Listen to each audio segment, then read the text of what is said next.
Hello, everyone, again.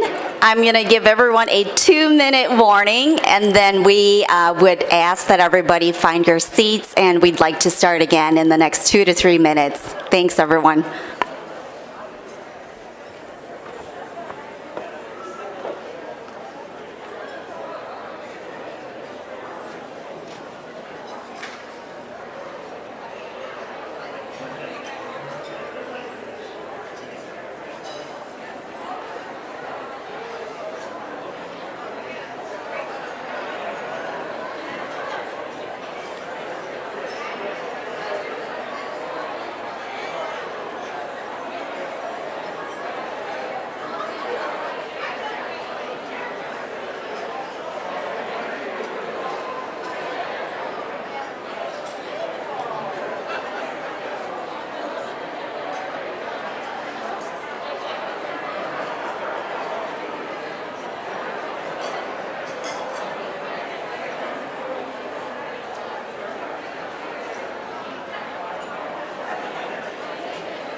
Good evening, everyone. So I gave everyone more than the 2 to 3 minutes.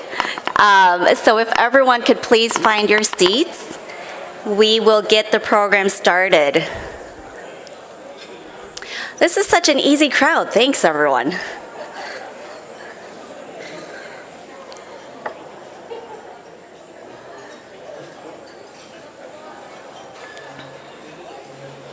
So as folks are finding their seats, I just have a couple of quick announcements before we actually open up the program.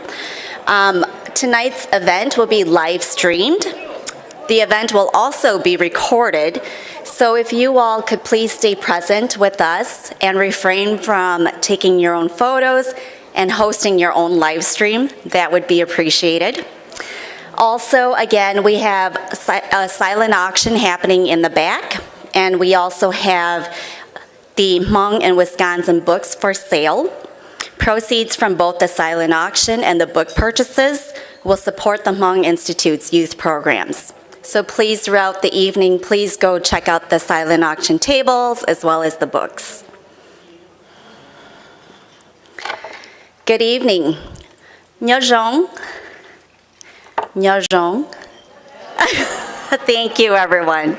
NKAAJ, nó cú lùm bê yam mạnh giải thom họ nó cú yat tu cú OMC cho mấy số club ấy trong sa hata bê họ mong lúc sĩ hở to sĩ công to sinh chi tàu bê một tụ cái cá món nó tàu ít hiong tàu lưu cho ở hiong nó ấy chỉ tàu một cái lúc sĩ sau lên nó to sinh chi ấy trong sa ta số club họ to món nó to sinh chi ha số club họ nó cá NKAAJ to sĩ.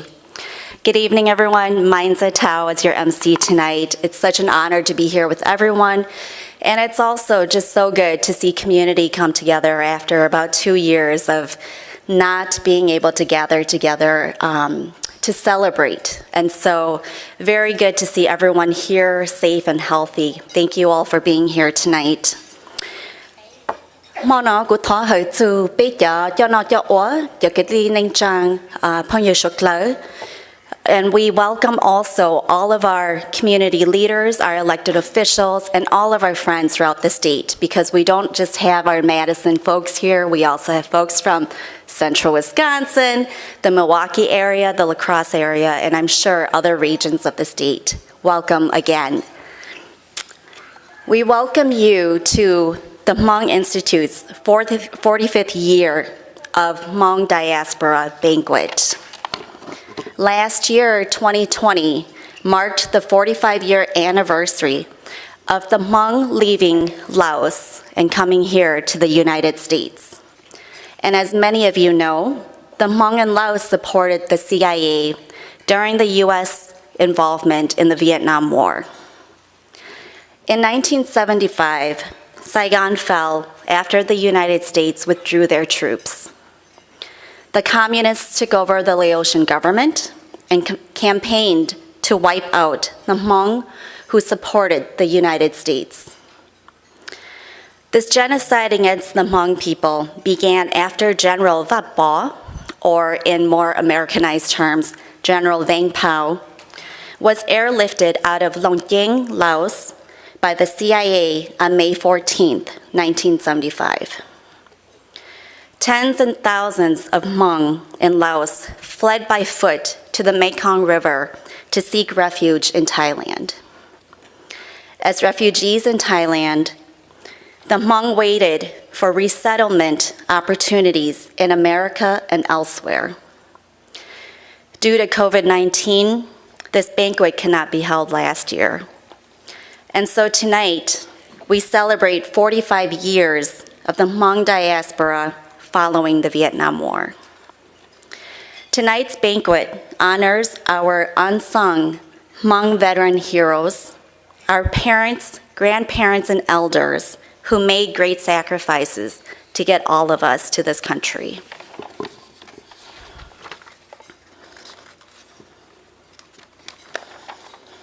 Tonight, we also reflect and celebrate our diasporic journeys. We recognize community leaders and elected officials who have made tremendous impact into the Hmong American communities. And last but not least, tonight's Hmong Diaspora Banquet will teach and remind our children and fellow Wisconsinites about our Hmong American history and communities right here in Wisconsin. Mono, mo ape ko gu beku sangwa, shukla ha bautsu ha. Chu sang chaplo, ya ka ta jai no, ya blog yo chi xiong pe mong to bong do te kemikan, ti to, te ke blo, te to. E jai no te ha mo to ka mo e pe chali ha to shi shao chi tao, e mo no pe chali ha mo lu shi ha.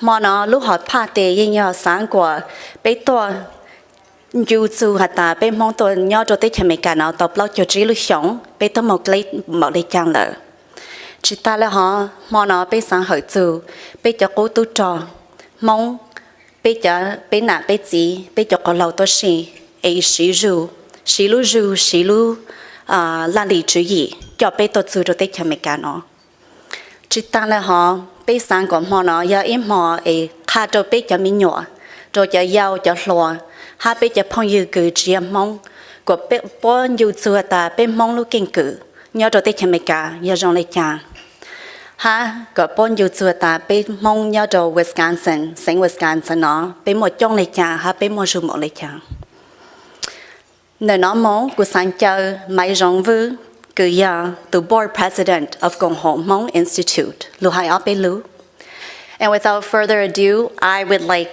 to have you all help me welcome Mai Jong Vu, who is the board president of the Hmong Institute. Mai Jong.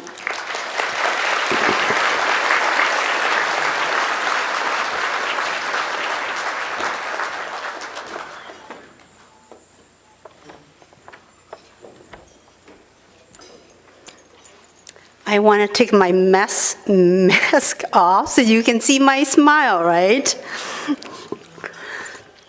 Well, thank you for coming and welcome friends, family, colleagues, elected officials, and our youth. Tonight has been a night that has been long in the making, but as Mainzo said, due to COVID, we weren't able to do what we would like to do, but we are happy that we are fighting COVID in any way that we can. So thank you all for helping us, fight that fight of keeping the spirits up and so forth. Tonight is a special night. Special because for the first time in the history of Wisconsin, that we gather together to reflect, celebrate, and honor our veterans. And it is a bittersweet for many of us because when we come together like this, we are also reminding our elders, triggering some of the PTSD that they have, that we have never made any effort to find ways to peel that layers of scarf from the war. Many of our elders are still living, suffering silently in isolation when it comes to mental health. So this is why it's a bittersweet for all of us, and for me too, because I am fighting really hard to reach out and create bilingual, bicultural mental health program for our community. And breaking one brick at a time, we are making strides, and I'm really happy to see that. Tonight is a very special night because all of you, our friends, our new neighbors, our elected officials are in one room celebrating and help us honoring our elders. So I thank you all on behalf of the board for coming.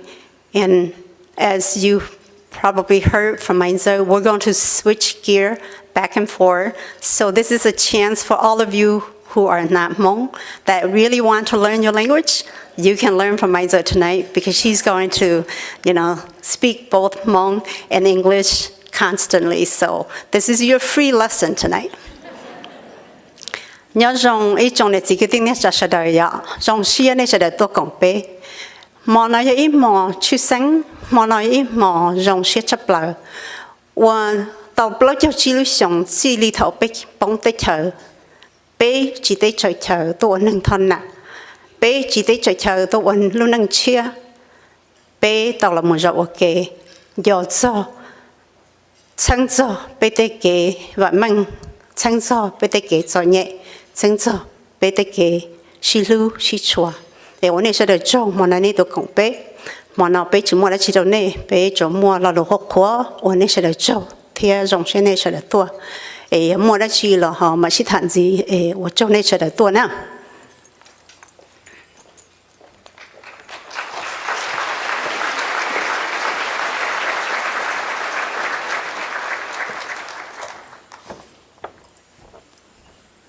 Ở trong mai rong, tàu lưới hiong cái gì ít tụ bảo rong cho bé sạc lờ hay tụ thay cho rong, chỉ hai cho bé cho mong nhớ cho sinh Wisconsin xứ tôi chỉ thông lờ để cho mấy cái nó ở cái trong nên đào. I just wanted to say a quick thank you to Mai Zhong. She has been a community leader, community warrior for many years, not just here in the state of Wisconsin, but throughout the nation, within our Hmong communities. And I remember Mai Zhong as a young girl. I was a young girl, and just looking up to Mai Zhong as a huge role model in my life. And thank you so much, Mai Zhong, for continuing to fight for our communities.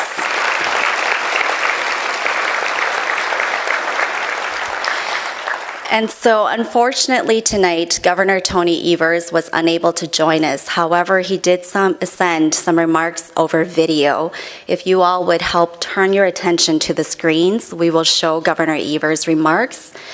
Mona tu sha da Governor Tony Evers to gong chi tao pe to shi nữ ying sang lu to cho pe e tho shuk lai ha shai lai video not.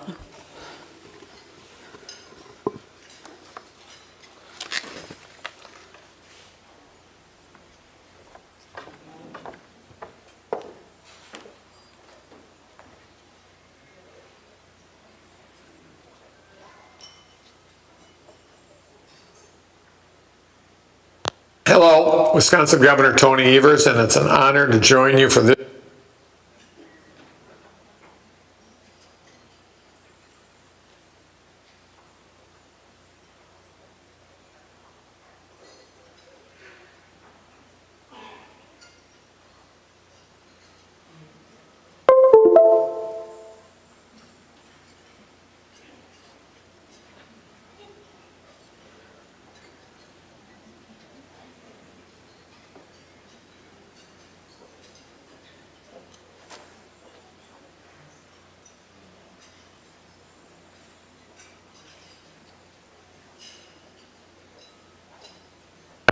Hello, Wisconsin Governor Tony Evers, and it's an honor to join you for this year's Hmong Diaspora Banquet.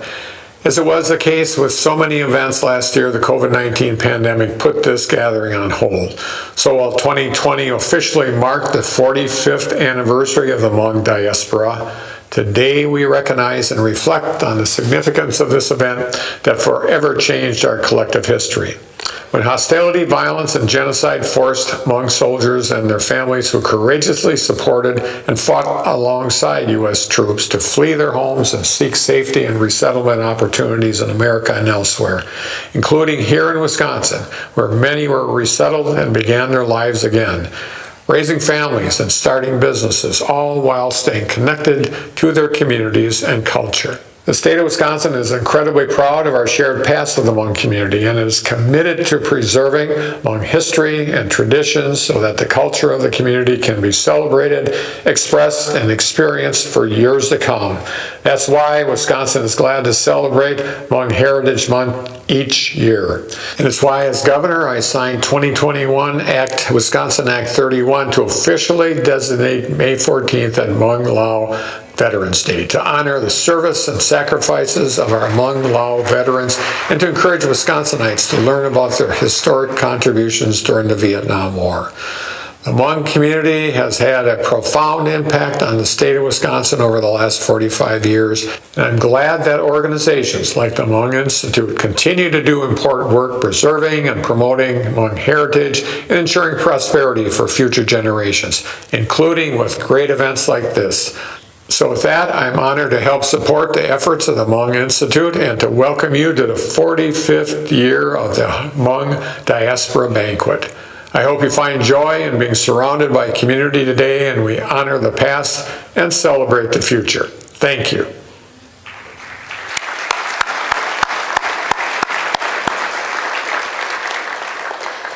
We also have a video from Department of Health Services Secretary Karen Timberlake. Hi, I'm Karen Timberlake, Secretary Designee of the Wisconsin Department of Health Services. First, I would like to say that I'm honored to have been invited to attend the 45th year anniversary of the Hmong Diaspora Banquet, and I would like to apologize for not being able to attend this historic celebration of Hmong people, culture, and heritage. Though I'm not able to be with you all in person, I would like to give a heartfelt thanks to the Hmong Institute for their partnership and incredible work serving the people of Wisconsin. This past year, and amid the COVID-19 pandemic, the Department of Health Services had the privilege of partnering with the Hmong Institute, and I would like to take a moment to celebrate their service to the people of Wisconsin. As part of our COVID-19 vaccine grant program, the Hmong Institute served as outstanding vaccine ambassadors, spreading awareness about COVID-19 and the vaccines, hosting vaccine pop-up clinics so folks had the opportunity to protect themselves and loved ones from the virus, coordinating transportation so even our most vulnerable neighbors could get vaccinated, and breaking down cultural and language barriers so all people could have the information they need to make an informed decision about their health. I have no doubt that the incredible efforts and unwavering commitment of the Hmong Institute and their staff and volunteers has saved lives. And not just the lives of Hmong people, but also their neighbors, friends, coworkers, and colleagues across Wisconsin. I would like to applaud the Hmong Institute and all of their partners and thank them for their tireless work to protect and empower Hmong people and to preserve Hmong heritage. In doing so, you are preserving the culture of Wisconsin because Hmong culture is Wisconsin culture. Thank you for your contributions to Wisconsin and for all you do to make Wisconsin a place where everyone can thrive. And in return, as the Secretary of Wisconsin's Health Agency, I commit to serving Hmong people by centering equity and embracing the diversity of culture that makes Wisconsin a state where all people, regardless of race, ethnicity, disability, gender, political affiliation, socioeconomic status, or any other social condition, have the supports they need to be as healthy and as happy as possible. I look forward to growing our relationship and engaging in meaningful change to improve the health and wellness of all Hmong people. Thank you and enjoy your evening.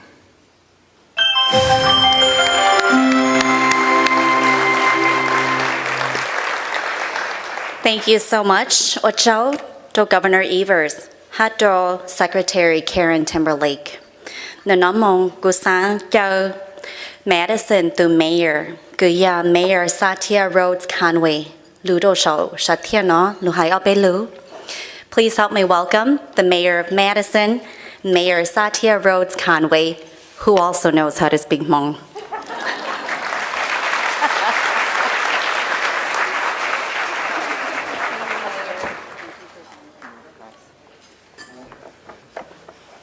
XIONG. Good evening, everyone. That's as far as I can get in Hmong, sorry. Thank you so much for inviting me to be a part of this celebration.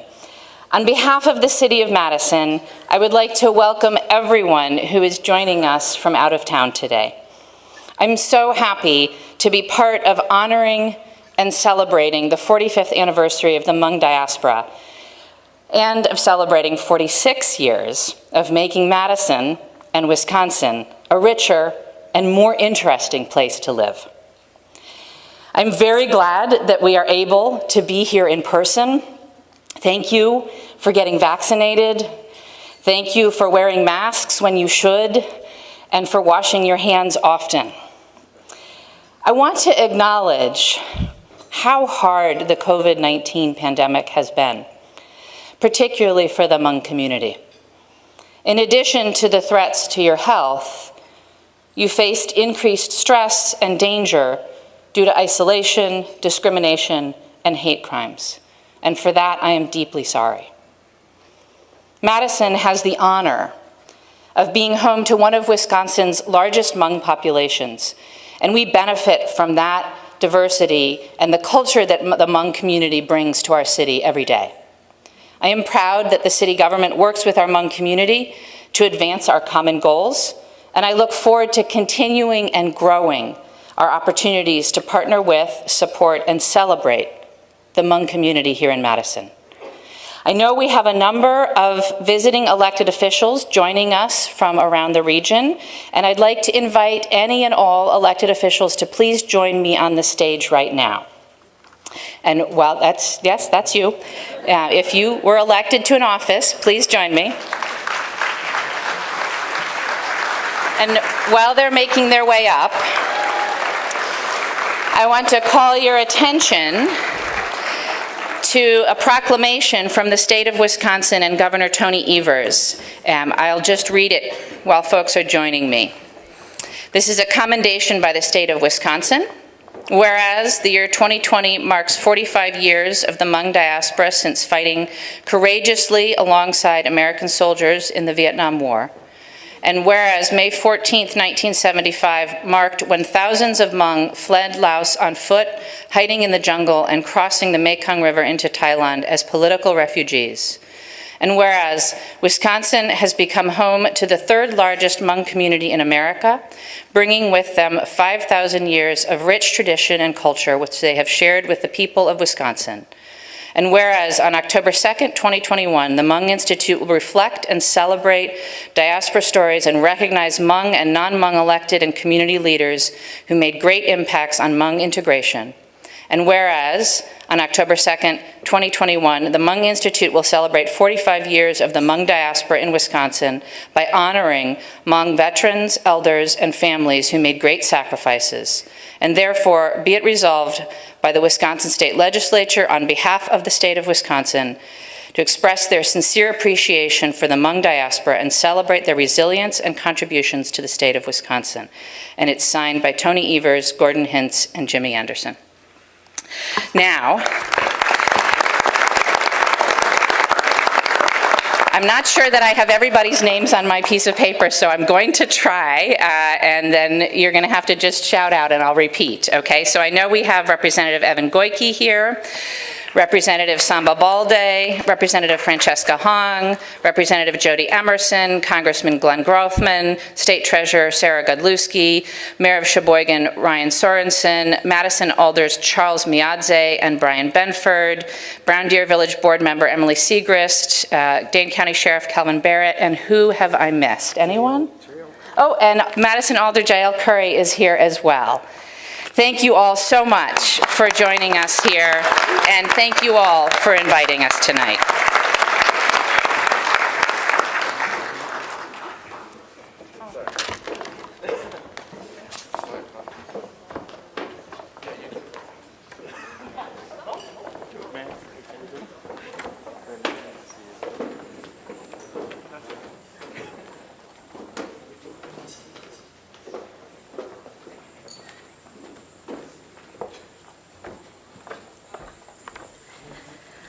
And so I know that the mayor did not have a complete list, so I'm going to add to the list, and I apologize if I miss anyone else. I know that we also have the Honorable Judge Gajoyang from Milwaukee here. We have Yilang Shang from Wausau, and we also have Lee Tao from, not Stevens Point, I'm sorry, Wood County. And so we also have former City Council member of Eau Claire, Mai Shong, as well. And if I missed anyone else, my apologies. But I also wanted to make sure that we lifted up our Hmong elected officials.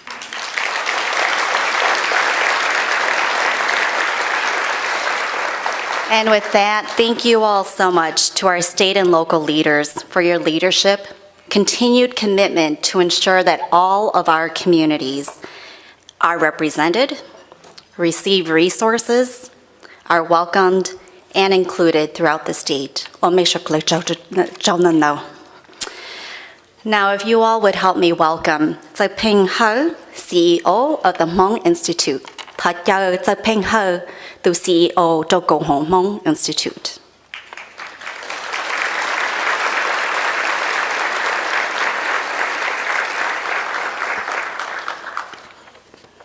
And I see him running to the back. I'm sure he's going to come right back up front.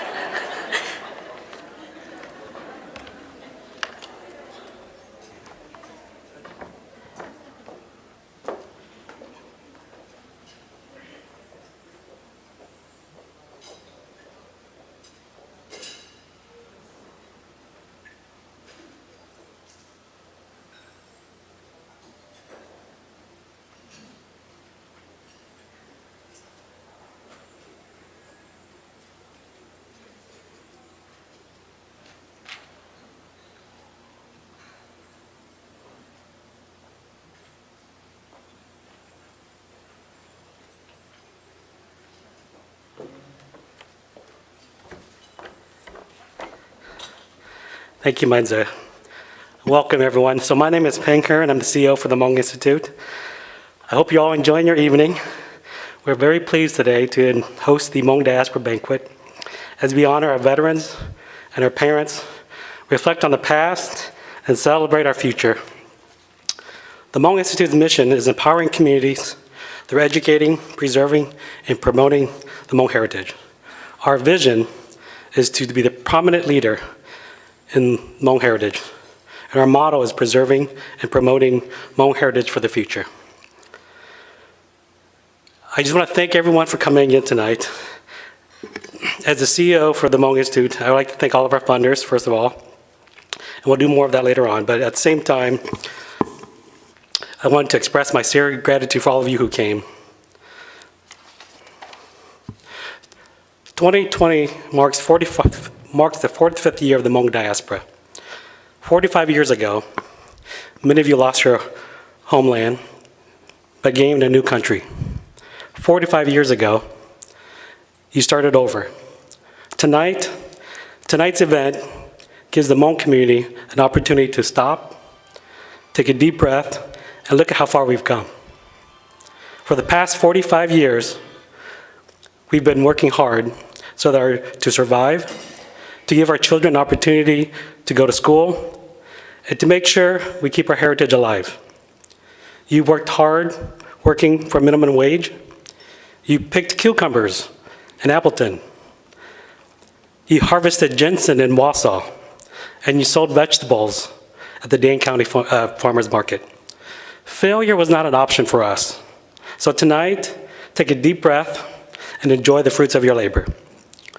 As we reflect on our past, I often wonder to myself, what it must have been like for our parents, who many were in their 20s, to make that decision to leave their homeland and come to a country that they'd never been to. I had an opportunity to ask my father what it was like for him to make that decision, to leave the only place he knew. It must have been a hard decision. And so when I asked him, he said to me, "Oh, it was a really easy decision." And I said, "Well, how can that be? You're leaving the country that you knew, either you're born in, you're leaving all your families and relatives, and you have no idea what America is like. And you don't even speak English." And he says, "Well, it was easy, because I only had two options. The two options were either death or survival. If you choose to stay, we knew we were going to die. But if we choose to go, we would live. So I chose to live. I chose to survive. So that's how come it was easy for me." So the Hmong has survived 2 genocides, one in China and one in Laos. We are resilient. Every day I'm reminded how resilient our community is, excuse me, working with the elders at the Hmong Institute. So you'll see tonight how resilient we are. You'll see how far we've come. You'll see, even through adversity, we never gave up. We chose to live, and we are living. So I won't take too much more of your time. I'll give it back to Mainza, and we want to anxiously await to hear the message from Judge Christy Yang. But before I go, I just wanted to remind you that there is a cash bar tonight. Monona charges me a fee of $75 to set it up. So you have to buy at least $175 worth of drinks before then I don't have to pay. So we have this room until 11 o'clock tonight. So please stay with us the whole evening. And when I get off the stage, I'll be officially off the clock, and I'll be happy to buy anybody a drink. So thank you, and I'll turn it back to Mainza.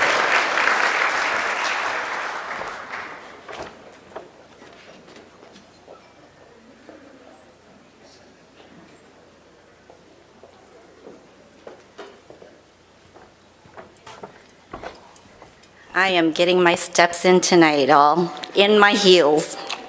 Thank you so much, Thapeng. You have also been an amazing leader for our community, champion and advocate, and Thapeng. Without further adu, please help me welcome and honor our very first Hmong judge ever elected in the nation, Judge Gajua Christy Ya from Milwaukee.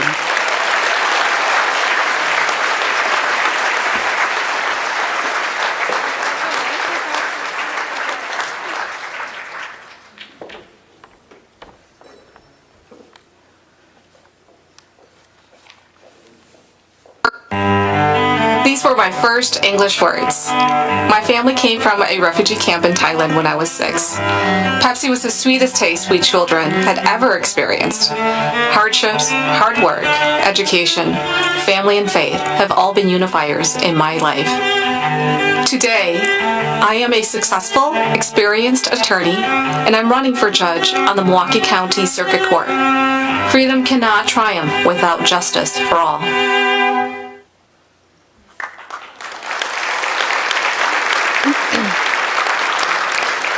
Good evening, everyone. So this wasn't scripted, but I have to point this out, which probably goes along the lines of the video you just watched.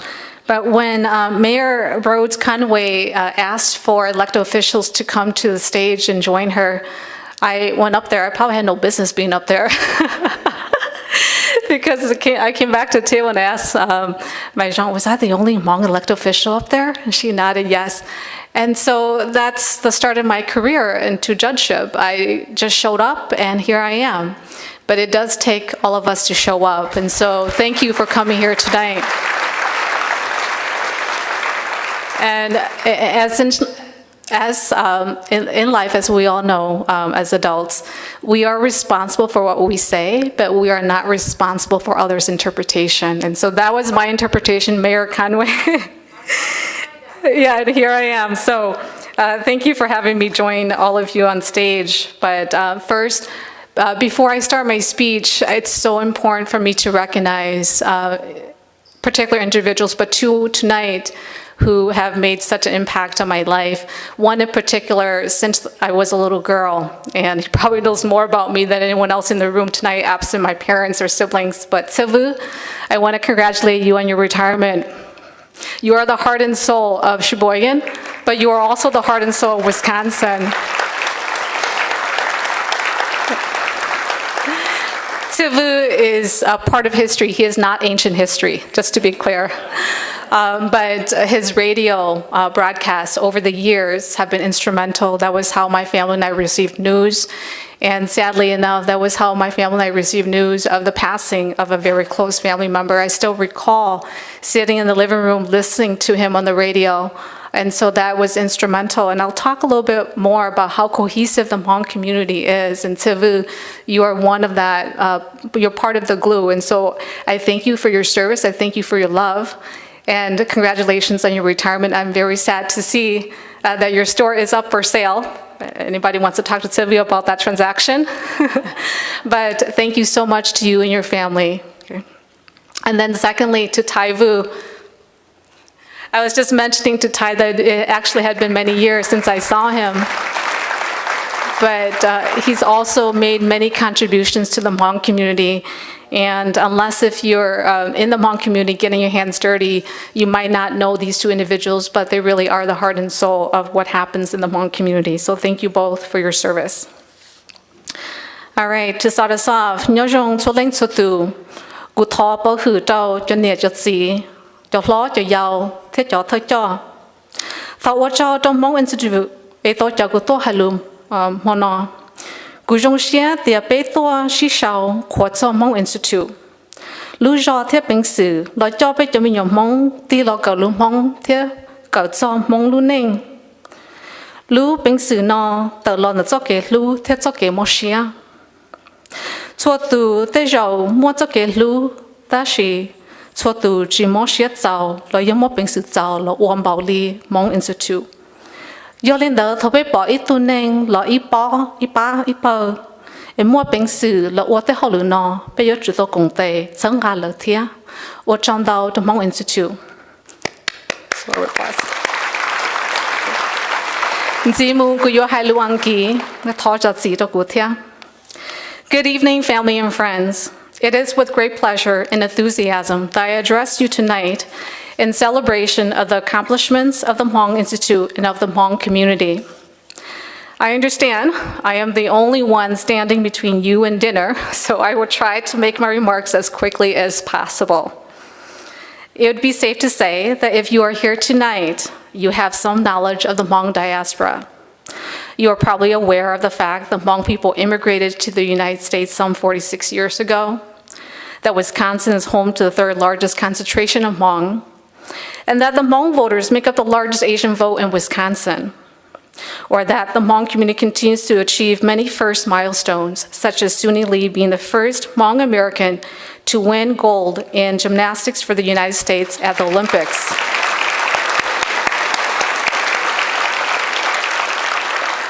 And when we talk about one person who can bring so much light into the room, she was the one. And we hope to see many more like her in many other different capacities. My story, which was so well captured in my campaign video, is not uncommon. As a matter of fact, it is a story shared by many Hmong immigrants. Just recently, there was an article about Suni, who during an interview was only able to say in Hmong, "Hello, my name is Sunisa Lee. Sunisa Lee." This is just one of many examples of how diaspora changes communities. The loss of language can and often happens, which in turn affects the culture and identity of a community, which is why the work of the Hmong Institute is so important.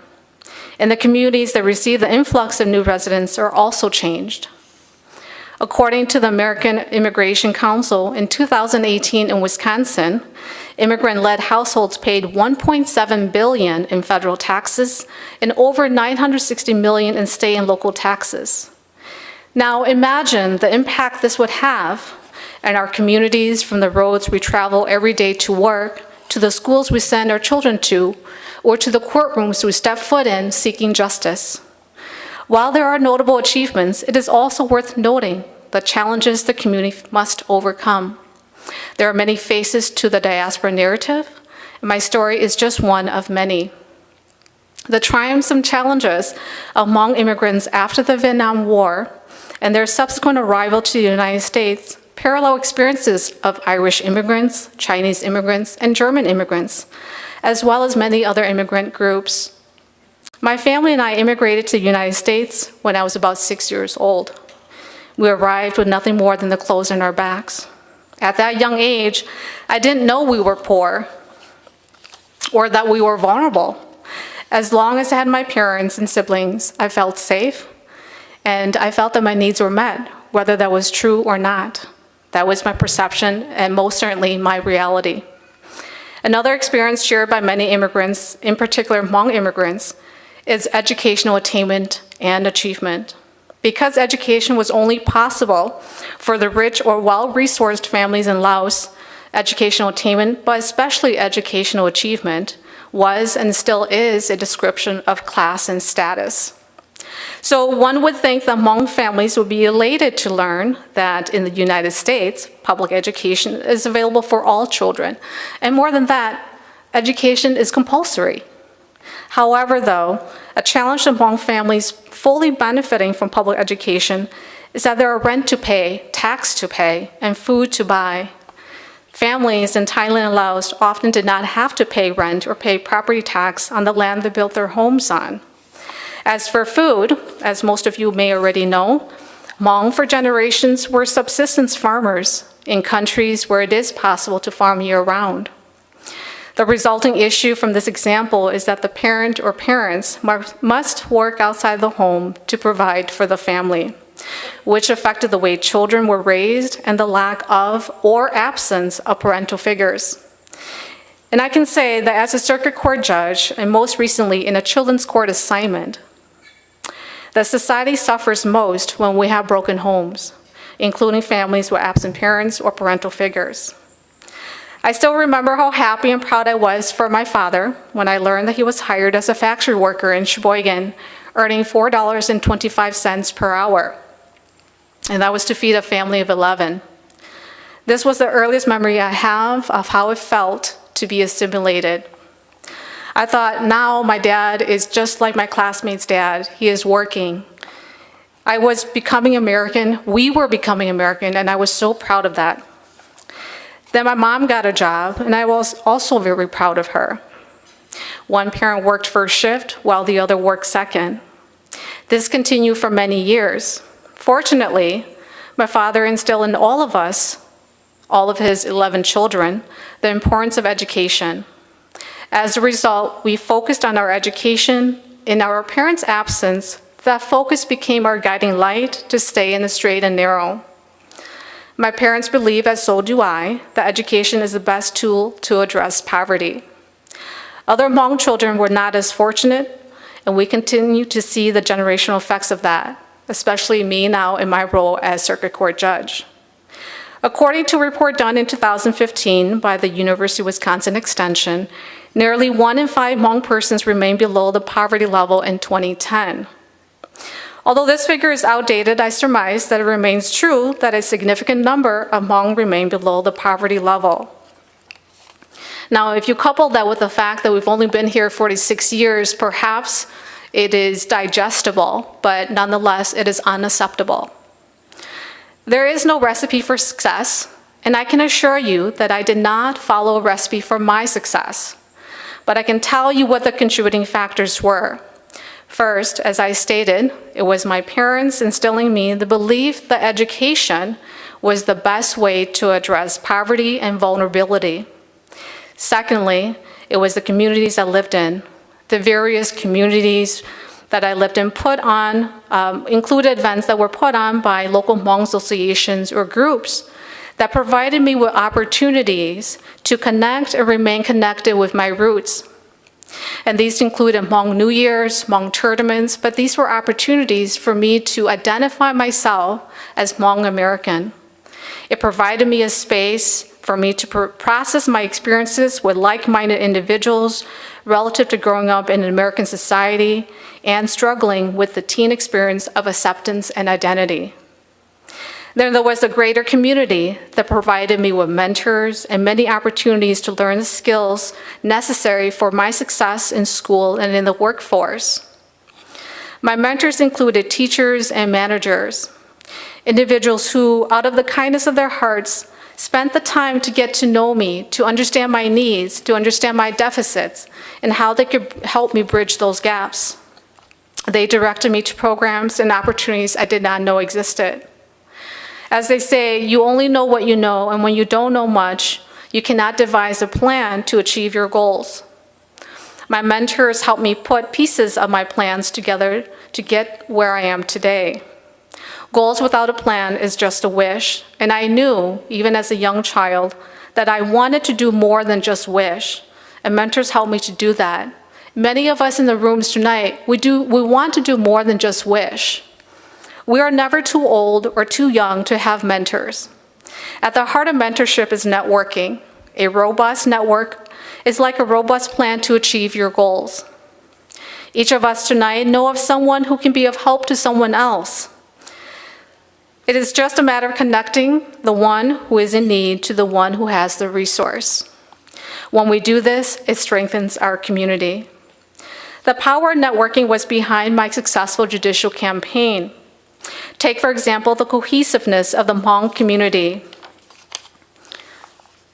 Word certainly travels faster and further in the community, in the Hmong community. And during my campaign, meeting with just a few people had the effect of reaching about 100 people. That cut down my efforts in terms of time and resource commitment, and that helped me greatly. This has always been the strength of the community. As I stated, my story is just one of many that make up the Hmong diaspora. For the Hmong community to thrive, it is important to have a safe space for us to continue to share our stories, to add to the American narrative with the contributions we've made and will continue to make. And equally important for all of us to recognize that behind the notable achievements, there remain many challenges. Challenges that call on the Hmong community to itself to provide opportunities for community members to connect with their roots, and the greater community to engage with the Hmong community through efforts such as networking. No matter where one goes, or where one may end up establishing a home, there is a certain truth to a community's likelihood to thrive, which is eloquently stated by Ms. Coretta Scott King, in which she said, "The greatness of a community is most accurately measured by the compassionate actions of its members." Thus, tonight, as we celebrate the achievements of the Hmong Institute and the Hmong community, it is also an acknowledgement that the Hmong diaspora, at least here in the United States, is affected in large part by the compassionate action of community members, just like all of you here tonight. So I ask you tonight to please take the time to extend a hand to your Hmong neighbor, to get to know them, to network with them, and to see where you can best meet their needs and where they can best meet your needs. That networking is so essential and critical to the Hmong community thriving, not just by itself and insulated, but within the greater community. And so I leave you with one last parting thought. What are your contributions to the Hmong diaspora? Thank you.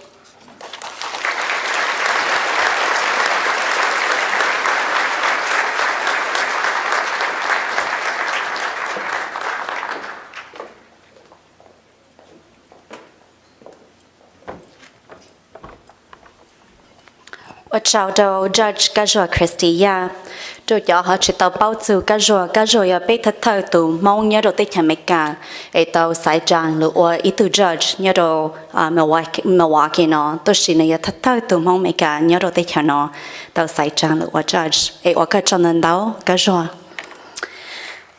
So yes, please, another round of applause. Thank you for that call to action, and thank you for that challenge for all of us, Gajua, to ask ourselves, how will we continue to contribute to the Hmong American journey here? So with that, we have dinner on the horizon. Before dinner, though, I'd like to again remind everyone we do have a silent auction happening. It will wrap up at the end of this program, so you have quite some time to make sure you check out the wonderful arts and crafts that are behind there. Photo booths as well, beautiful Hmong outfits, as well as the book sale of Hmong in Wisconsin. So tonight's meal, we also want to make sure we acknowledge that our meal was prepared by a Hmong chef, Ngaunjoa, in collaboration with the Monona Terrace team. And so we are very, very appreciative of the ability to bring in our own food prepared again by a Hmong chef. Dinner will be buffet style, and a staff member will come by your table to let you know when it's your table's turn.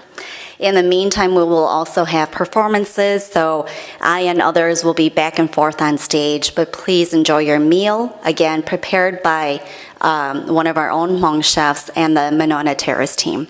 Thank you, everyone.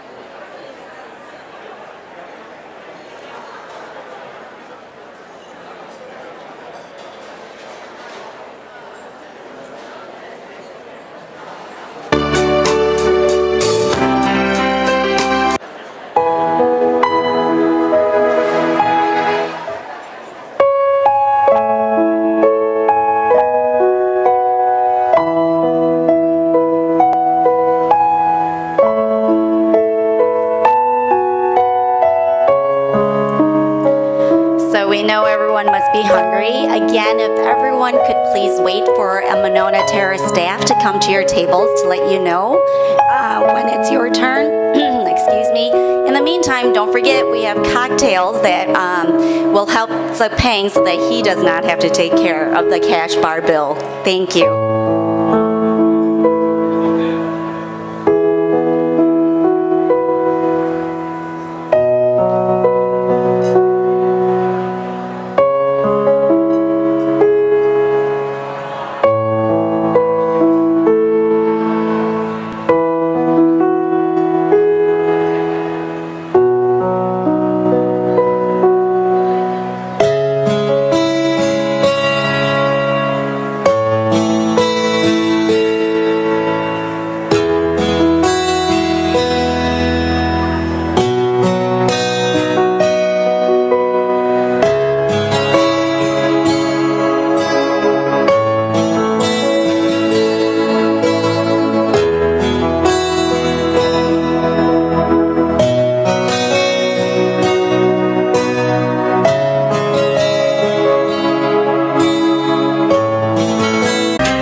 performance of Pena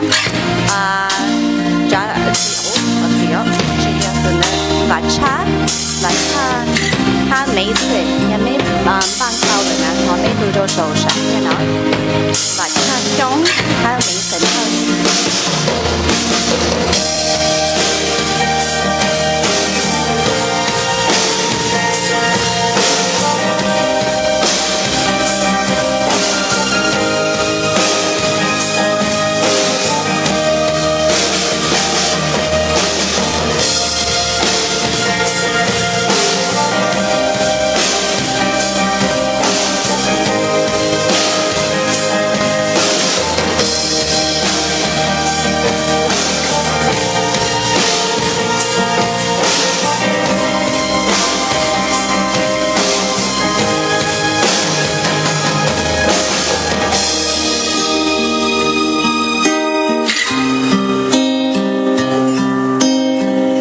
So we have our performers during dinner, and we ask that as you enjoy your dinner, if you could also give your attention to our wonderful performers. We're very fortunate to have two performers tonight from the Hmong community.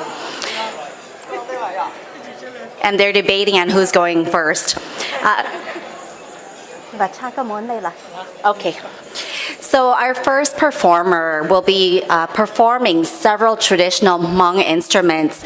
This is XIONG, and he will play lunya, luta, hang gao launya. I have never heard of that one. So Vacha or ka chonan dao e ka ba tao thok te ka ha pan pi to pe ha.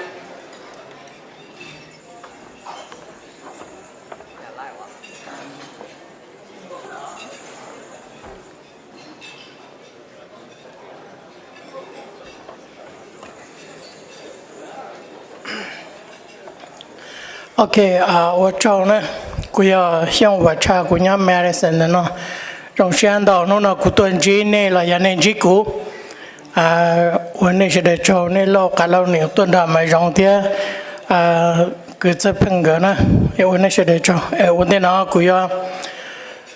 chế ý ra trang con nó giả bố rồi bé nó nó cho họ để bé tôi cho lúc tết cho nó bé tên này tết gì cho bé chơi ta là có cụ bé chúng mua cho lẩu nó ấy kiểu chế ra trang cho tên này tết gì ấy vấn đề đó là rằng con nó giả cho bé hú cái tiệm lụt tàu thâu liên đó là chỉ của có ý ra mong chúa rồi bé nó thế nào giờ bông tết chờ thế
OK， 中选到了，这个电脑脑路打紧张，容易被路写啥的呢？这个的呢？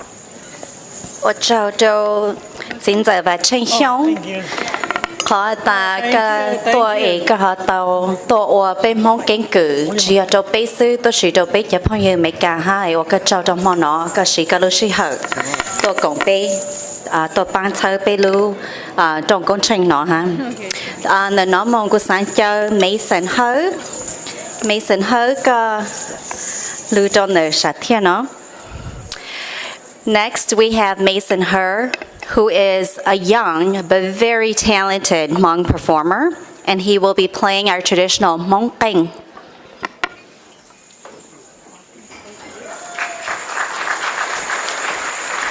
Hi everyone. Hopefully everyone is enjoying the food. Before I start, I just want to say a few thanks. My name is Mason Her. I'm currently a graduate student here at UW-Madison. My last year, my master's program, studying clinical rehabilitation counseling. So I am also a former intern at the Hmong Institute. So Peng and XIONG took me under their wing, and I was able to teach music and work with Hmong refugees there, as well as teach Hmong music to their summer program. So yeah, thank you so much. I first want to thank again the Hmong Institute for this opportunity. It's always a pleasure to have a platform to come and spread awareness and spread knowledge about our Hmong culture. So thank you so much. Secondly, I want to thank all of the local legislators, officials, especially in our Hmong community. Thank you so much. It's an honor to be here and have you all as role models. Lastly, I want to thank my father. Every time I perform, I love to thank my father because he is my Qing master, my Qing teacher.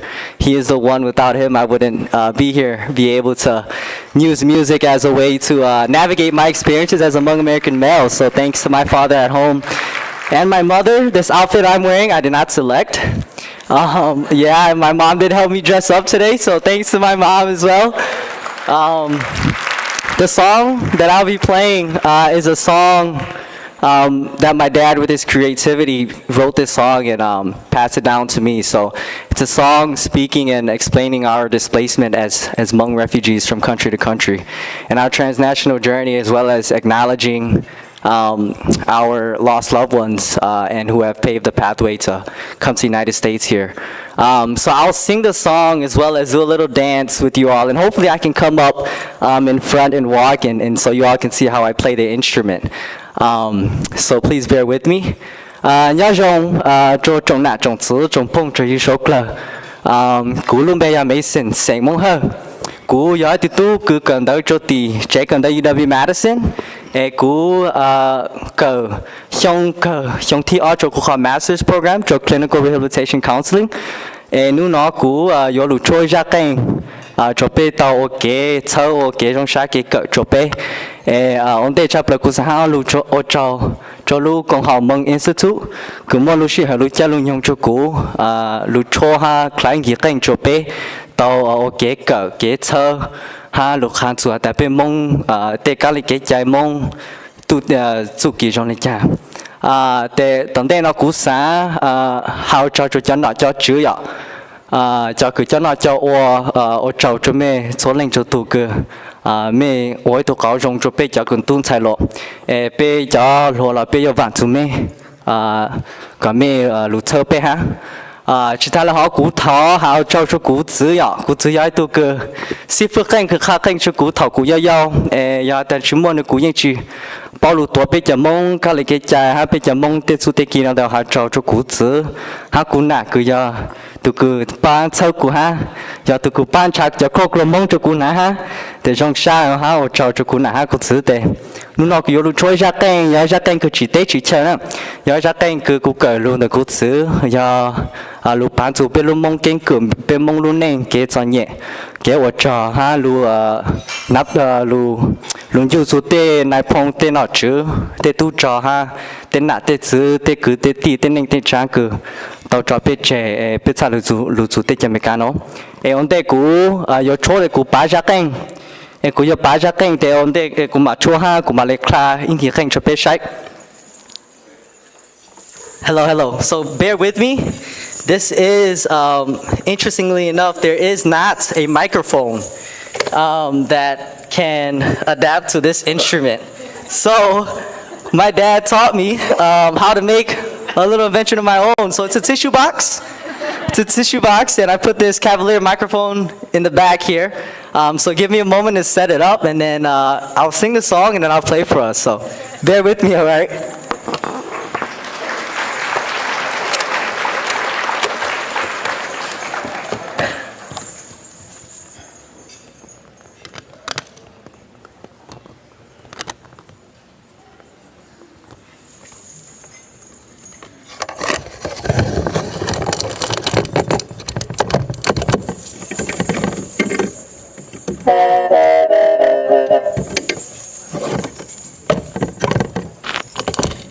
All right, let's see here.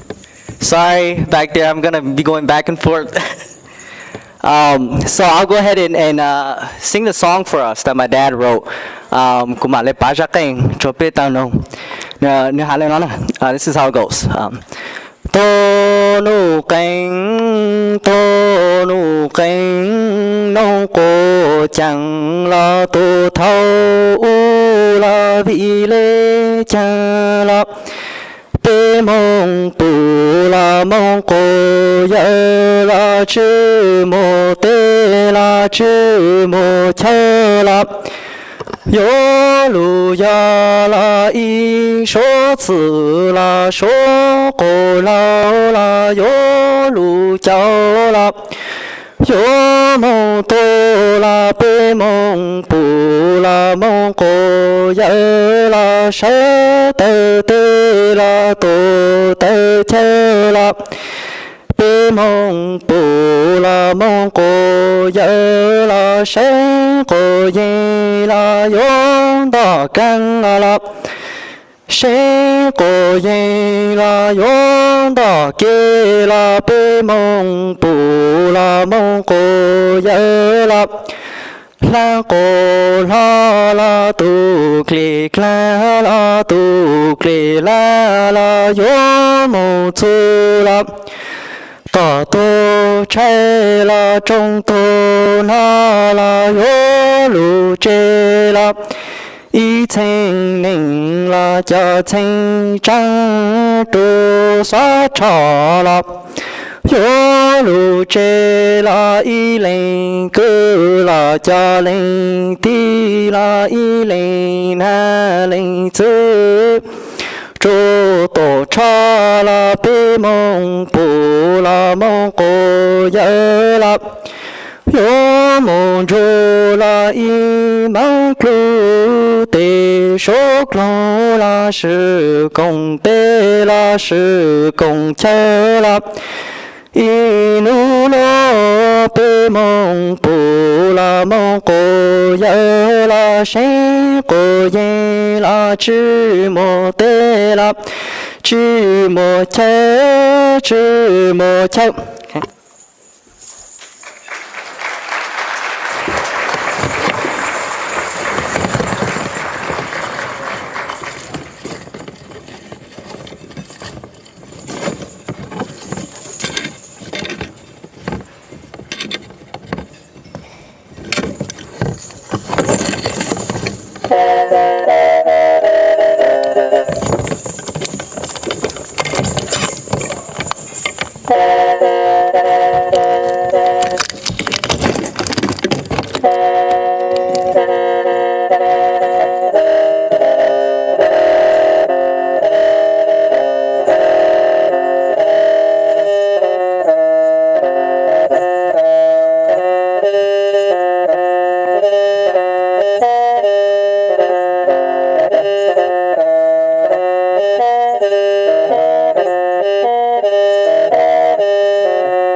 Thank you.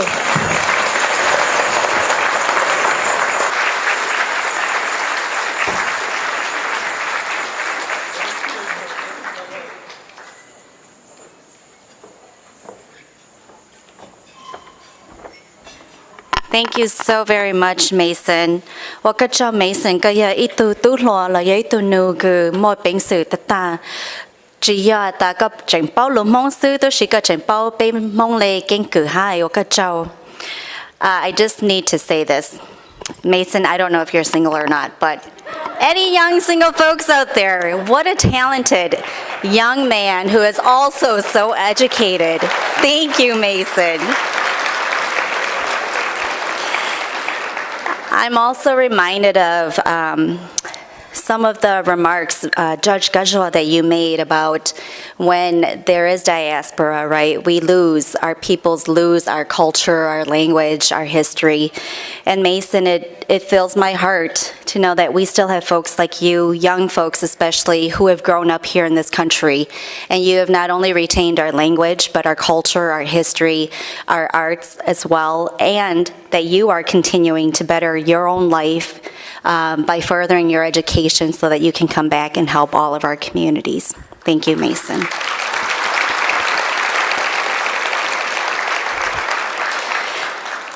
And now we present to you all a short video to reflect on our past and to celebrate our journeys. 但是呢，被要摸一来 video， 叫路晒还做被蒙路经过哈做给多做做对条没干哦。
trong cười bi nấy trà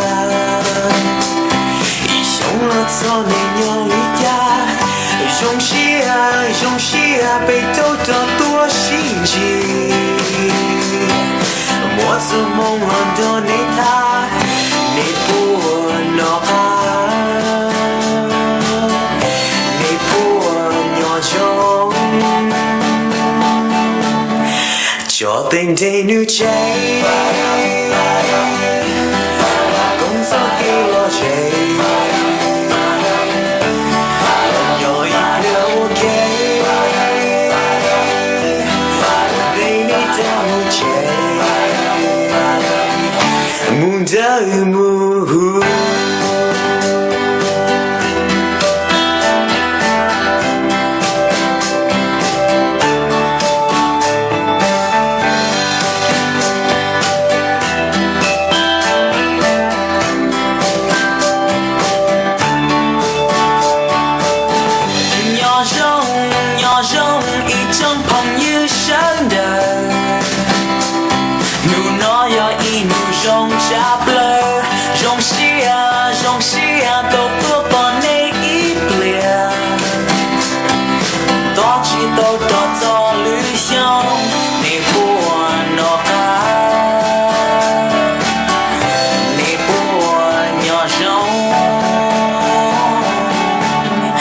cho tình đây nụ cháy lo công gió kia lo cháy lo nhỏ im lặng ok one day này đó nụ cháy muốn đã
kê shi ba kia ba cha lu ya yang mu đau học ra về ma cha cha có cha trong sa hao lần lưu nhận nhau một tha gian trong lúa sang si mu đôi khi xa lu mẹ mong lần nhé la li lu tu cho kê shi ba kia ba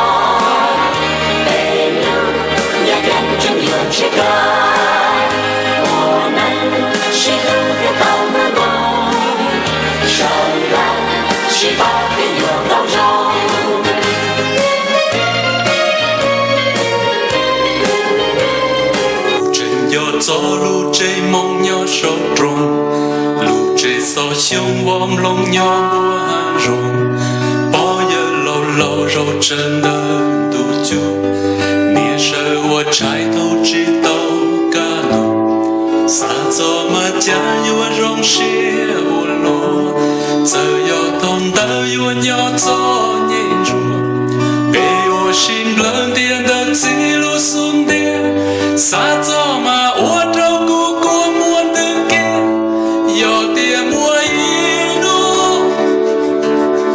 yo tiền cú tao mua cú sa trọ cả bò lũ chơi vòng lòng đồng yo tiền mua ý nô yo tiền cú tao mua cú sa trọ cả bò lũ chơi vòng lòng kênh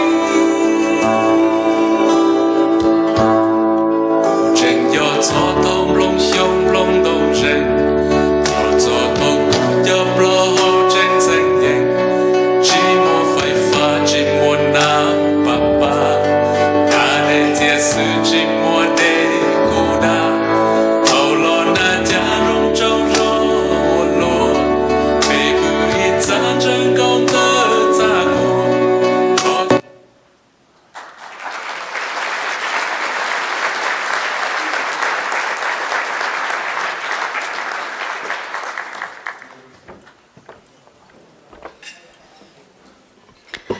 What a very beautiful video. I don't know that I have the words to express just seeing in 14, 15 minutes the journey, 45 years here in the U.S. of our Hmong community that really shows the resilience that Peng talked about earlier, but also how we've been able to overcome and continue to retain our culture here in the state and throughout the nation. So thank you so much to the folks on the Hmong Institution team who put this video together. Ốt cháu tôi của Hmong Institute mẹ họ tàu mua lu sĩ hở mua bây giờ clo lu kha cho số lời của bố họ bù ha ta bây tôi nhớ được tới mấy cả nó tàu lo cho chỉ lu xong bây cô một lây hành lợi tôi sĩ em mua cô mua ha bây được họ em bao tại tự kể bây lu nhớ được tới nó chỉ ít tự kể nhiều nhị cho bây na bây gì cho bây cho con lâu tự nhiên giờ ấy khó ở cho bên dù ha cho bây giờ mình nhỏ cho ấy luôn luôn dù nhất tới nó bố chỉ bao tự kể cho nhẹ bây na bây gì tàu trâu ha ấy có bố họ bù ấy bố dù ta bố chạy nhắm mong ấy oan mình sốt lại trâu. In this moment, thank you. I'm a cry baby anyways, for those folks who know me, but something like this just really, brings it all together and makes you remember the journey that you've all been on. But this is a moment in which the Hmong Institute would like to truly honor all of our parents and our Hmong individuals who are here tonight. So if all of our Hmong parents, our Hmong elders, and all of our Hmong community members, if you all could stand, the Hmong Institute would like to thank you and honor you for all of your hard work and resilience in starting all over again as refugees to this country. So if we could have thought cho bây giờ ở nào ở gì bây giờ phong yêu cứ yếm mong thought cho mấy số lời sợ cộng hòa Hmong Institute sáng qua số lời bây giờ phong yêu mấy cả họ tàu bù bây số lời ha.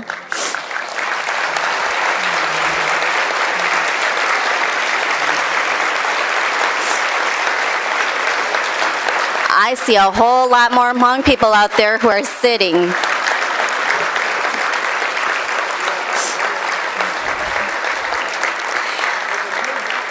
Sở chế nợ cầu hồ Hmong Institute sáng ô châu châu bế gió ô nào ô chí hát tấn cho bế chế này Hmong ấy tô cộng hồ nó ô châu châu chú kế sĩ lưu lăng lưu rù tàu lưu xiong lưu chỉ lưu nành cha nhớ đồ tích hệ mạch càng ê cú sở chế nợ máy rong phèn ha mê gió board hãy lùa châu châu bế chế này Hmong.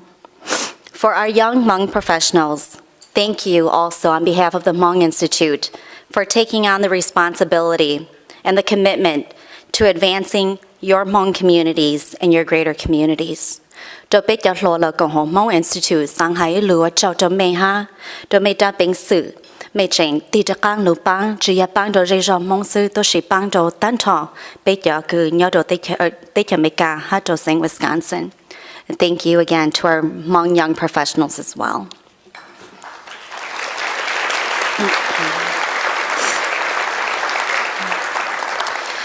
We now have a beautiful recognition presentation to honor our Hmong veterans.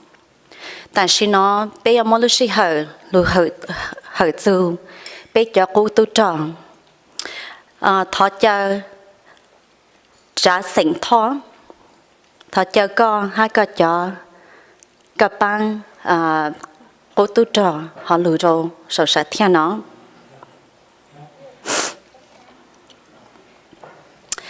Chỉ ta là họ thọ chơi máy rong hết phèn mấy họ lừa hết.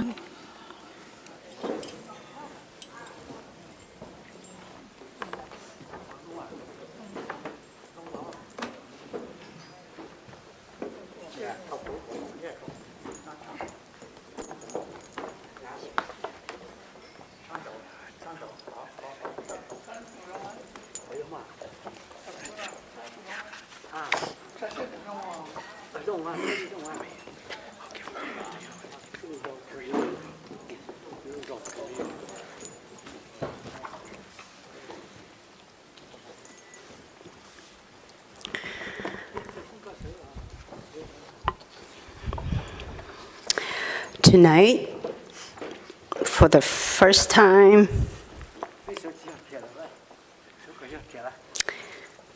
in 45 years, we are taking an official public recognition of the sacrifices our elders have made to give us opportunities to start our new life all over again in Wisconsin.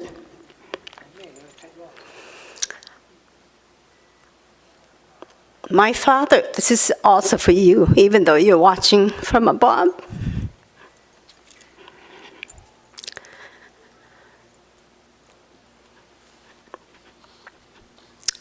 We understand that in the mental health worlds, there is no ocean big enough to capture your sufferings and your sacrifices.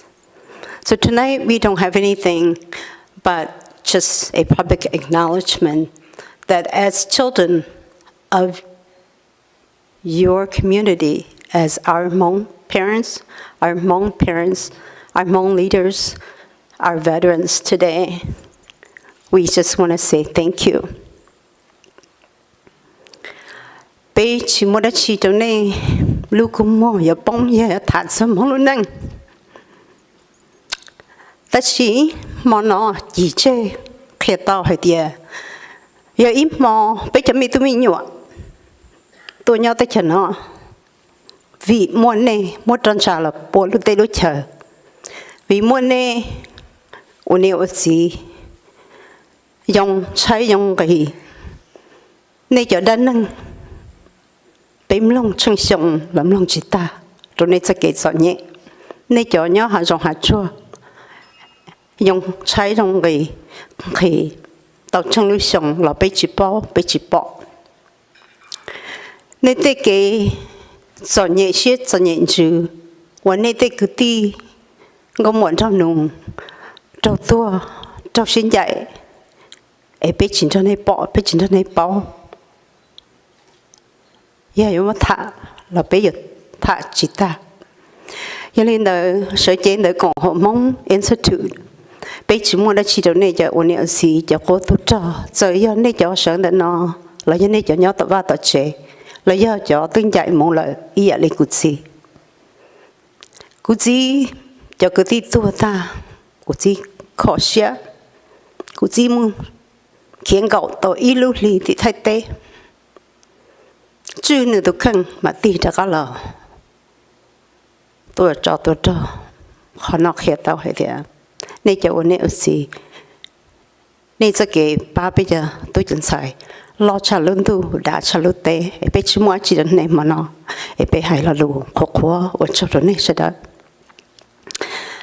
So tonight, for the first time, for me to publicly heal my soul for the sufferings, the sacrifices made by the elders in our community, those who are watching at home, those who have left us and returned to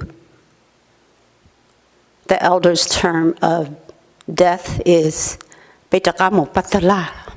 Going back to Patala, the ancestral place of our history.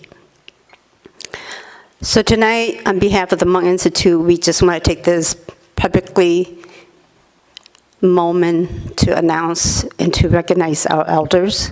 We have many who are not here due to the COVID, and so they're home, and we also want to thank them as well as those who are here. So with that, we have some certificate of appreciation for them. Bây giờ mọi người này, bây mỗi lần đó, ôn này sẽ đến cho sư ở gia đình đó, và cha, có anh em just sinh có lò ba mua đồ là Italy dạ mua này cái mua để nào được không?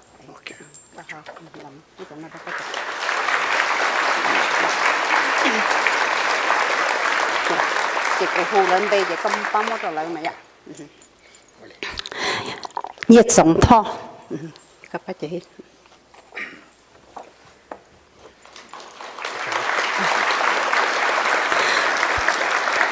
Thuần mì xong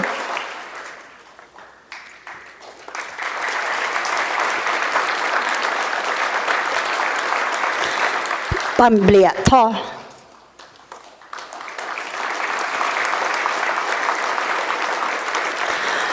nọ gì thọ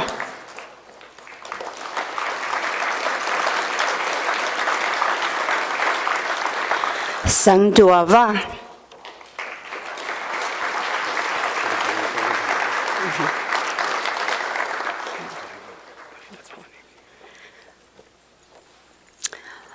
thọ gì ạ bây chỉ muốn bây giờ nếu tôi chỉ bây ba chỉ tao đâu này mà đi xa đâu này ạ ok cho anh này đại nó giờ cho vật sinh nhá hậu so Vaseng's one of the elder yeah he's very elderly so he's remaining in his seat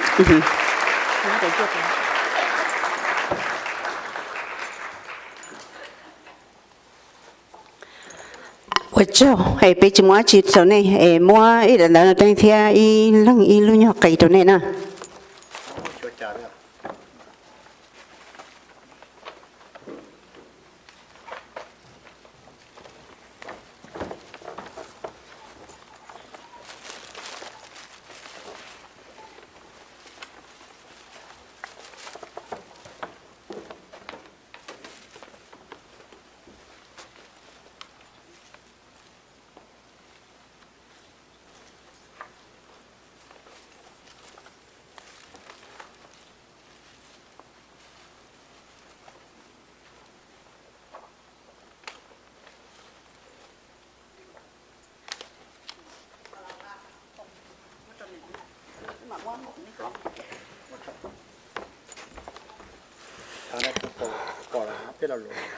Okay. Yeah. Chị ôn này sẽ cho Now we're going to just give the mic to the leader to say a few words so you all can hear him.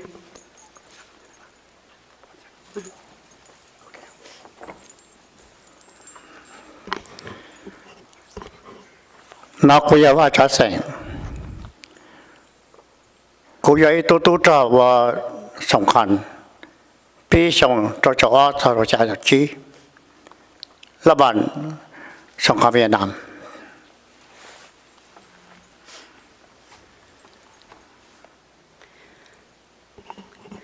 My name is Vachasang. Của họ lưỡi ít cho bỏ cho cha cha chi.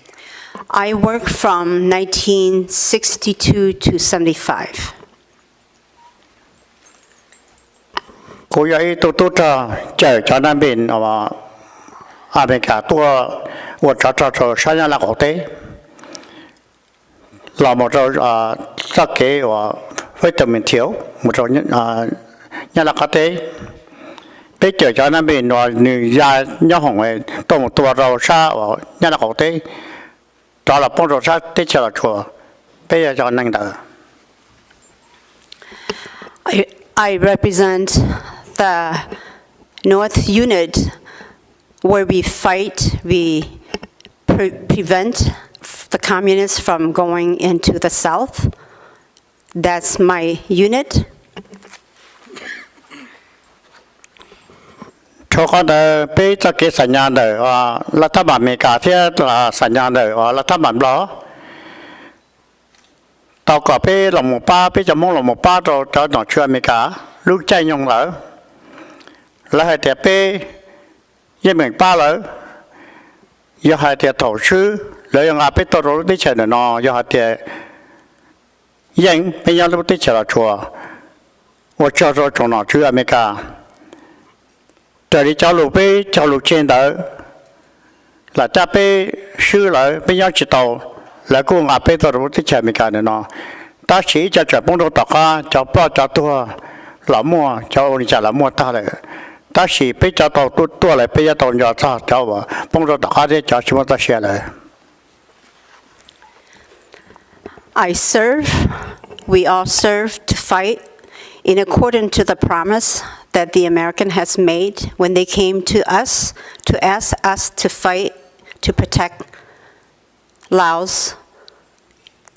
And we serve and we deliver the promise that should the war be lost, the Americans will help, support, take care of us.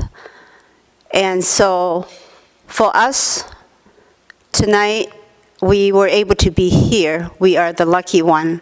But please remember the thousands of those who have died and never made it here to this country.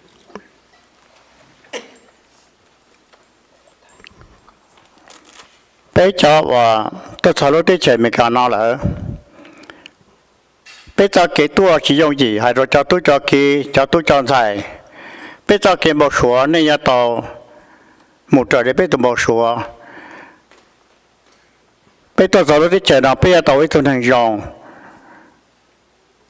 cho là các bạn làm mình cả nhau tới chuyện nó thảo cho mình cả xử lý tất cái ở bây tàu cho tròn lỡ là lấy cũng chỉ cho bây giờ bây cô tàu tôi luôn tới chuyện nó đi ở cho lũ sản nhà trên đó họ nó thao nó chứ mình cả thế là các bạn mình cả cho lúc trên dùng đó. So today we are here. The journey was not easy. The journey was difficult. Regardless of what we went through, we are here now in the land of opportunity. We are now the citizens. We must work hard. We must be productive. And with that, we thank the opportunities that's given to us in fulfilling the promise of the United States to help us and to support us. So thank you to our elected officials, government who fulfilled that. And now that we are here, we are very thankful for your support. cú lô chỗ mò đi nào sư ai tháo vào cho được cho mò nó bé to ship bỏ chứ bỏ mò cho con nó bé cho được tháo một chế cả một đứa một dòng thiê đó xin chỉ cho được lúc chạy nhau hỗ trợ. And that concludes my short remarks. I thank you and wish you all good luck, trouble-free when you make your journey back home, and we will see you all again in the future.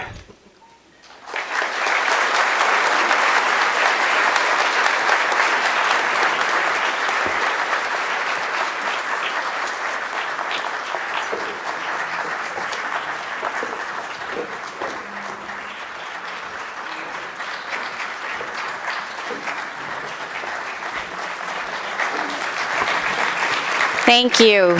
Watch out.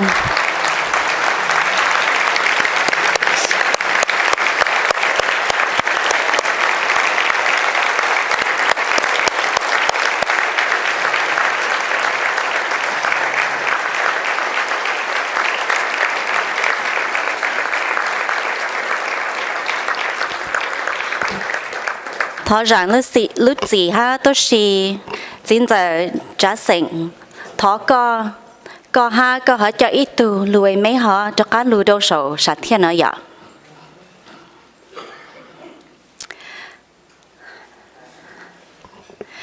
And now I'd like to invite Mr. Vincent Cha, Vice President of the Hmong Institute Board, to the stage for another award presentation. Thọ cho tụ long trong the Cộng hòa Hmong Institute, Vincent Cha, thọ có họ lùi đâu sầu sạch thiên nữa ha.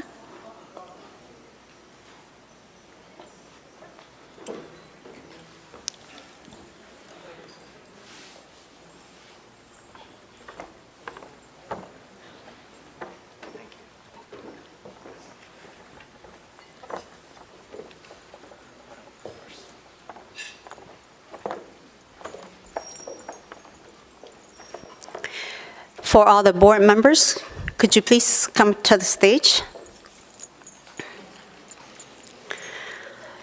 So thank you all. I will try to be very strong and not share any more emotions on stage. You know, people say in this culture, one must be super strong and be robotic and not show any emotion to be strong leaders. For us, it's almost the opposite. You're allowed to cry, it's okay, because you're human.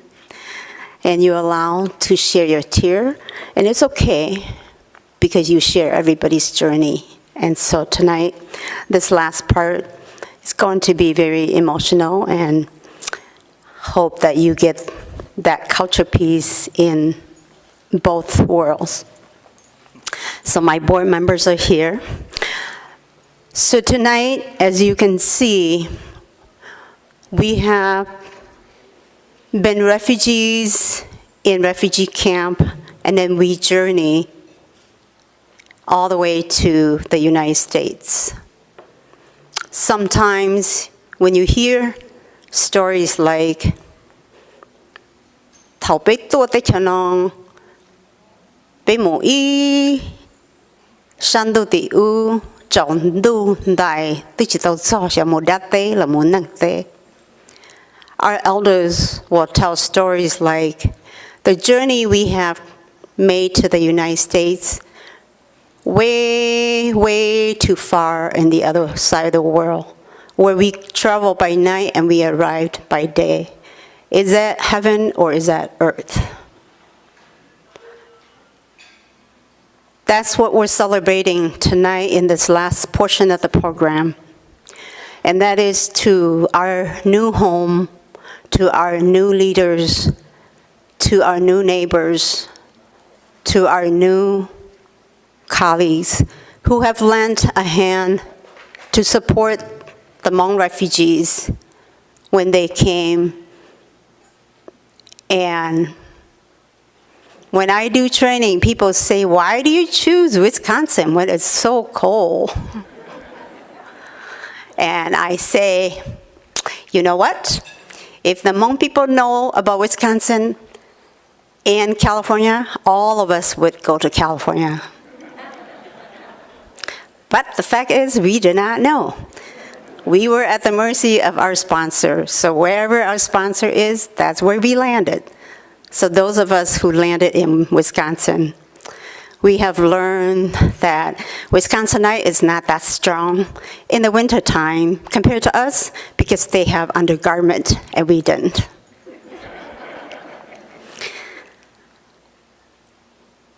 Tôi biết cho nên chất sĩ mò nò ya ý mò.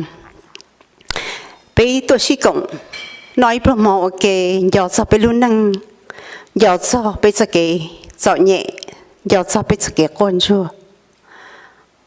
Khó lo chấp lời yên dọ cho bây giờ tôi hỗ trợ ổ trận ra bây nhau. Rộng lấy luôn nu cay rù rù ý cho tôi cay tôi bông luôn nu tôi đùa to lợi. Cho nên ở bây tu bây thế lì chẳng mong mong là muốn gì này, gì giờ tận đây nào muốn bây giờ là muốn mất kết quả kết quả châu đầu bây giờ phong như cho nọ chữ cho dễ cho rõ và lỡ giải bê luôn si lỡ chú bê tệ bê thế li và luôn năng chia tàu bây giờ là muốn không bị hại của châu đầu chỉ tôi tin rằng đó. So without further ado, I wanted to say the purpose of the awards, again, like the recognition of our veterans, is long overdue to recognize those who have planted the seeds of survivals, who have planted the roots, deep roots, so when the snowstorm, the tornado come, the tree would still stand. And we have many, many allies, many, many supporters, but we have very few who do it from the heart and who do it from their conviction to make sure that they save a life. And so that's the purpose of the awards, is to recognize a few of those that during the refugee era, without their hard work, their commitment, and their ever long-lasting struggles being tossed between dancing in their mainstream community and dancing with Hmong refugees, balancing that role. So without further ado, let's get to know who those individuals are. And I will do this first one, and then Vincent will do the rest. So this first one is going to someone who I have known most of my refugee workforce development experience in Department of Workforce Development and then Department of Children. You know, in government, we change the name all the time when we have new leaders, right? And that tells you how many administration I have been working with. This individual started her career really, really young with the refugees. She was not, you know, someone who's seasoned in doing refugee work. But because of her love and her passion to save lives, to embrace life, and to make life comfortable for everyone, she spent her life doing refugee work.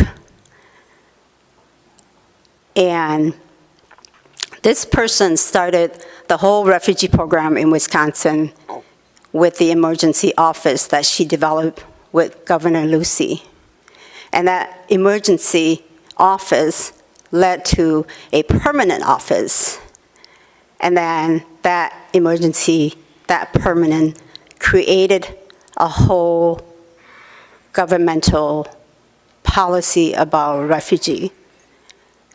Sue and a few of her colleagues are the champions of creating the Refugee Act of 1980, which was honor, passed, talked about, and became law. And that's when the rest of the Hmong refugee and the Southeast Asian refugees were able to come to the United States.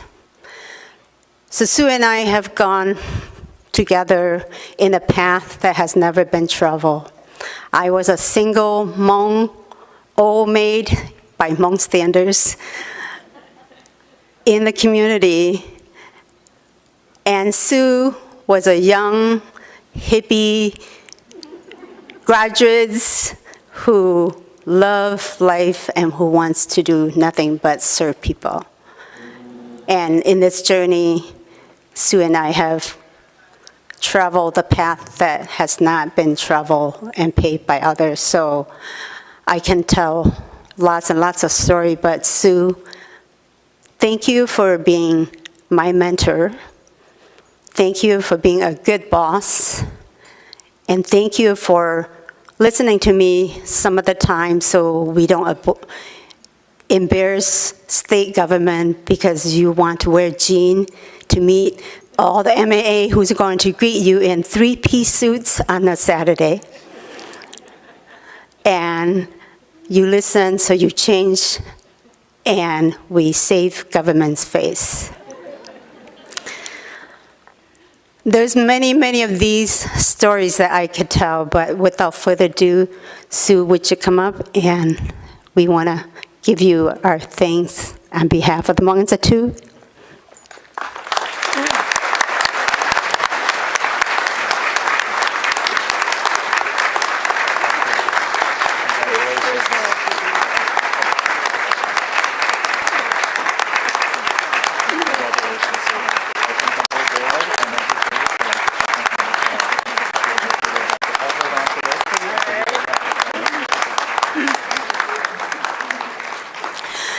Này cho nên cho chỉ bao thầu bé qua nâng bông tới chờ tôi nhớ tới chờ nó su giấy thu bên nhà họ cần là tía chín đấy chẳng lúa bé mong cho bé để chỉ bao cả họ chỉแต่chỉ nữ lúc xưa rong nữ mua xưa luôn tín hàng nữ là chỉ ilu à nó cũng hậu nữ là một chỉ họ cái bát chuột còn là mà đi bằng trăng là một qua ý cho cái trái chữ cái bát chuột đó nâng tôi nhớ tới chờ nó hoa Refugee Act of 1980 số luôn nâng chỉ là một ba thì cái và mang tới bây giờ nâng tới cho nếu như có một số tàu lì cậu tới lúc xong nào sẽ khó nói họ bé mua cái dòng xe ở chỗ đó nữa đó phải chỉ mua nữa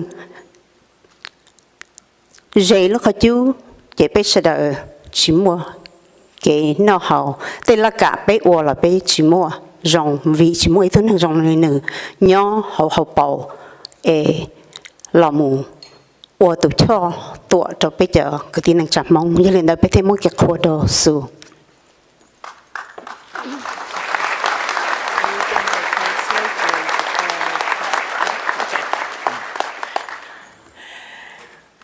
Well, I have so much to thank you for, XIONG, and for all of you.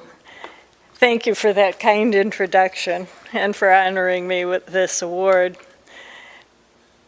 And thank you for allowing me to come tonight and see so many old friends and so many new friends who, many of you I've not had the opportunity to meet, but I know that you value Hmong culture and tradition and understand the value of being Hmong, even in a diaspora. And thank you, all of you too, for over the last 46 years having the opportunity to learn about and treasure Hmong culture, traditions, and community. And thank you for working tirelessly to preserve, protect, and adapt Hmong culture within the United States. I'm touched that you have chosen to emphasize the diaspora in this conference, because the diaspora term usually refers to the experiences of my own ethnic group, the Jews. The Jewish people lost their homeland more than 2,000 years ago. and yet they've preserved their culture and religion in countries and communities throughout the world for those 2,000 years.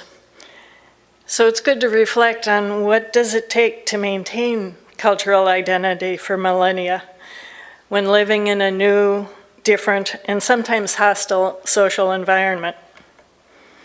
Well, it takes hard work. It's certainly not a simple task. But maintaining a culture requires careful thought about what things are central to the culture, like the value of family. And those things need to be preserved. And thought about what things to lay aside because they do not provide for growth. Maybe like the patriarchal view of the role of women in society. Maintaining a culture cannot be done alone. It requires building community, and that requires compromise because there will never be complete agreement on what we should do in the future. And maintaining a culture requires a community which cares for its elders, who are the vessels that hold the past and all of those traditions, and cares for its children, who are the future. Maintaining a culture requires institutions, such as the charter schools, the WACMA, the Mutual Assistance Associations, and the Hmong Institute, which provide the structures for examining and transmitting that culture.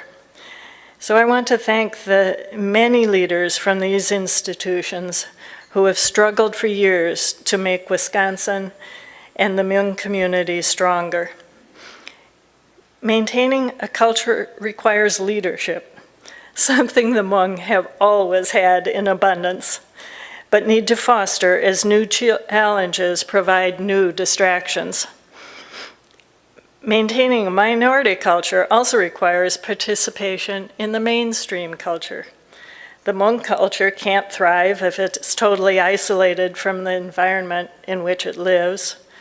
The strong participation of Hmong Americans in politics, such as Judge Yang today, and the many Hmong who have been elected to public office throughout Wisconsin, is one of the many things I'm personally grateful to the Hmong for, because it's very clear that our United States needs these leadership skills. One of the central Jewish prayers helps sum up how we've survived as a group, despite great hostility and pressures to assimilate. And that prayer goes like this: "Set these words which I command you upon your heart. Teach them faithfully to your children. Speak of them in your home and on your way, when you go to bed and when you awake." In other words, to celebrate the next 45 years of the diaspora, take Hmong community into your heart or into your liver. Teach it to your children. Tell the world what it means to be Hmong, and do this every single day. And thank you for allowing me over the years to be a part of that. Thank you so much. Congratulations. I appreciate it.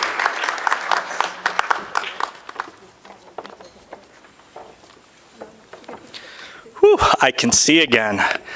Anybody who wears glasses is going to fog up the class with a mask.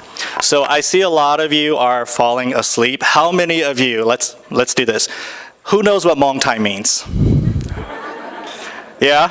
All right, so the rest of you are just in the dark. I like it. My name is Vincent Chia, and I am the Vice President of the Board of Directors with the Hmong Institute. It's a pleasure to make all of your acquaintances tonight. I am so thrilled to see so many people here, and I'm happy to be here in front of you and to welcome all of you to this event. thank you for being here. You are the reason why we are where we are and why we exist. So I appreciate every single one of you.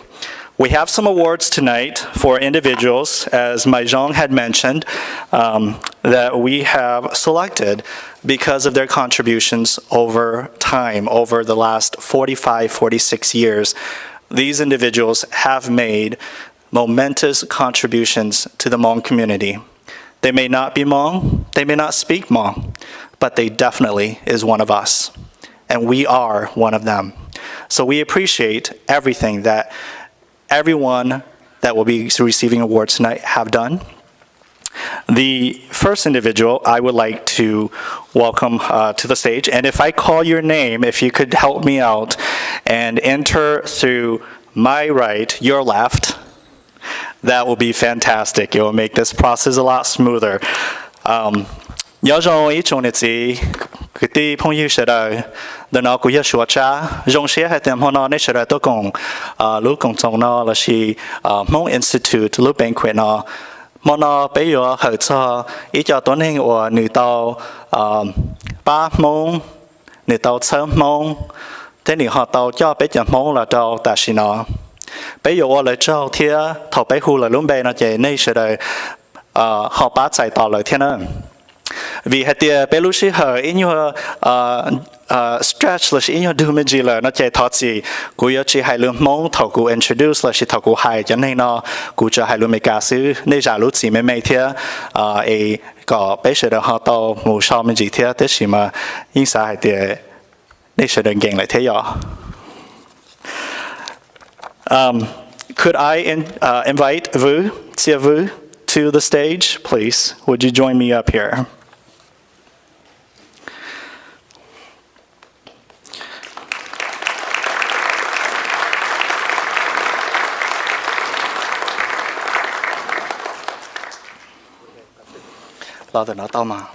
Yeah.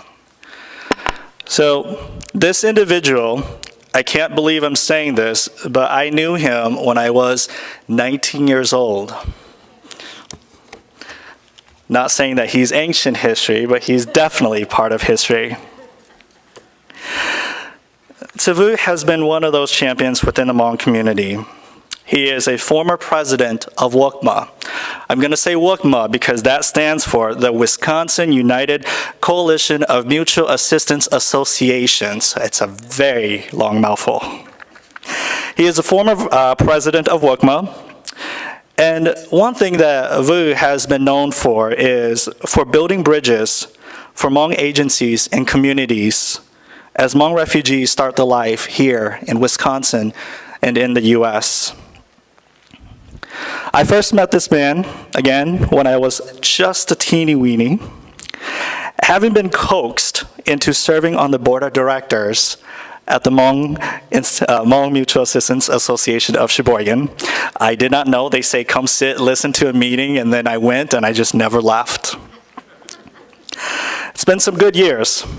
This man, like a good wine, has aged very well. Vu has been instrumental in the Hmong community, has helmed many initiatives that impacted the Hmong community, from leading the Veterans Memorial in Sheboygan to the establishment of a Hmong library overseas. Vu has worked endlessly to support and empower the Hmongs. It is my pleasure to present Vu with the Community Building Award. If you can all help me present that to Vu.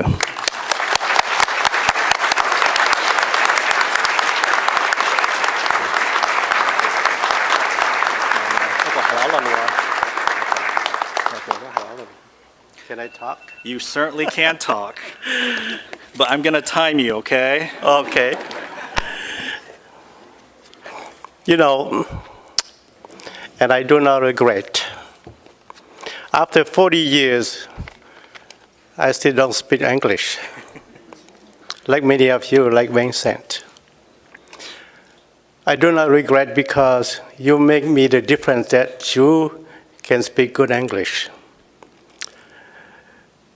That's something about me. I cannot change myself, but in America, I can influence the system to change somebody. Look at now, all of you who are here, if I turn my back to you, I do not know that you are Hmong or American. I can hear you, the Americans. I bring my grandchildren with me because when they talk to me, English is perfect. You too, many of you too, English perfect. Perfect like my city Sheboygan Mayor, Ryan Sorensen. This is how America is. This is how we are. And thank you for the Hmong Institute to award me this award. It's not for me. It is for the younger generations, the Americans, the people that we can contribute to this country. I always tell people, I do not give you fish. I show you how to fish. I give you the hook, and you go fish for yourself and your family. This is my philosophy. I also believe that if we cannot make it in America, there's nowhere else in the world that we can make it. Look at Judge Christie. Look at many of you elected officials. For 6,000 years or more, until 1975, we had only one doctor, Dr. Yang Dao. All you know about Dr. Yang Dao. Look at since 1975 to today, we have over 1,000 Hmong doctors. Look at how fast it goes. Now take your hook, go fish for yourself. And thank you for the award tonight.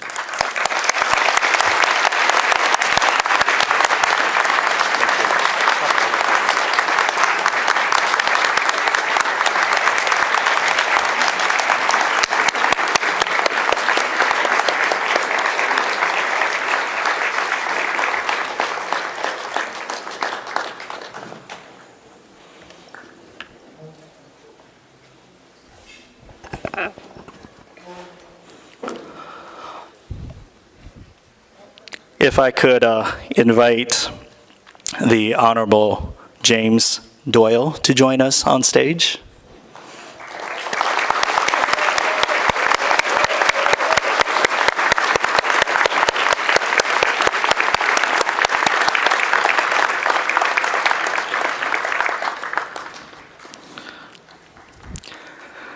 Mr. Doyle, or Jim, as he likes to be called, is a former governor of Wisconsin. I just thought I'd state that in case anybody missed it. He is known for embracing and going beyond his governorship role for Hmong communities in Wisconsin.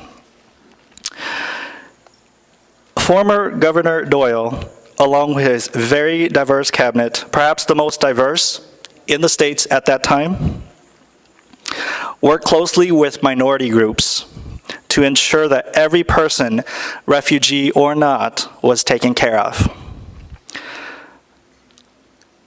Jim has been a long-standing ally of the Hmong community, and today we honor and recognize him for the leadership and guidance that he has provided throughout the years. Growing up, I remember, and I don't mean to predate or put some dates on this, but I would just remember hearing about the governor in Wisconsin and what he's doing. And I just brush it off like, whatever, who cares, policy, I don't know what that means. It wasn't until later that I realized how impactful those actions were to the Hmong community and to all of us living in Wisconsin. So it is my pleasure to present the Honorable James Doyle with the Outstanding Leadership Award from the Hmong Institute. Thank you for all that you do, Jim.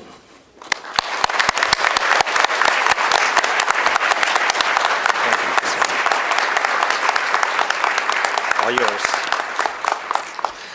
Well, Vincent, thank you. And to Mai Zhang and Peng and the whole Hmong Institute, I want to thank you for all that you've done.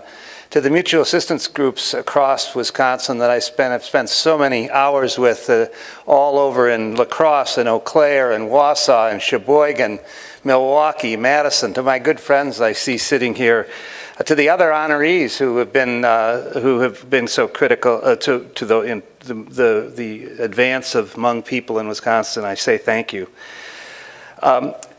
So I know it's late, and I just want to say a couple of things. It is my thanks. I was really the beneficiary of a major political movement when the Hmong people in Wisconsin really stepped up. I met with General Vang Pao and had the honor to meet with him.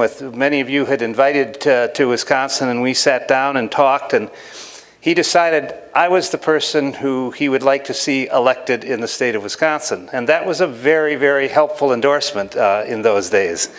The result was that I had two young Hmong people come to my campaign and work full-time in my first governor's campaign in outreach to the Hmong community, in political organization. And we met, and many of you in this room and others all across the state, in little rooms all across the state, and really organized the Hmong vote. It was critical to my election. So I'm here to really say thank you for what you did and the organizations you made. I cherished all of those moments. I cheered and was so happy with all of you when as Attorney General, we saw the first Hmong police officer. This seems like ancient history now, but the first Hmong police officer, the first Hmong teacher in the state of Wisconsin. Now we have a first Hmong judge and so many others. My wife Jessica, who's here, and I have a story cloth in our living room in our home, which we cherish. And it tells a story that I think every American had better look at and think about every minute of the day, and particularly as we now are watching what's happening with people from Afghanistan who are coming to the United States. But it's a story of hardship and resilience and perseverance as you move along that story path. And in the end, not even in the end, and then at one moment coming to the United States and fortunately to the state of Wisconsin and adding so much richness to this culture of our state. So it's, I've often said, Hmong culture is important as Bucky Badger is to the state of Wisconsin. It is such an important part of our lives in this state. It has enriched us so much. And I thank you for all the efforts, and I'm very honored by this award. Thank you. Thank you. Thank you.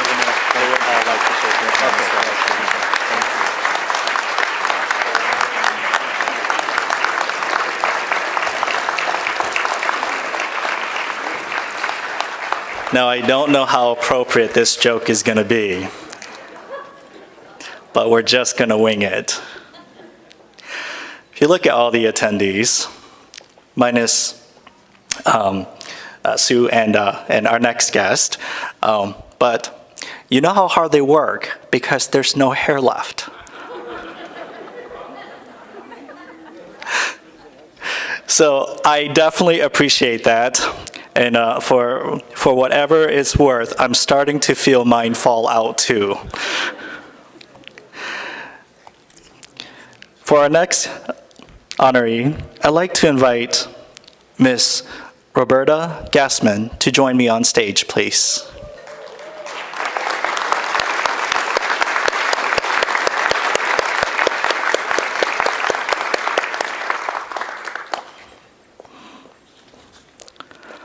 Roberta is the former Department of Workforce Secretary.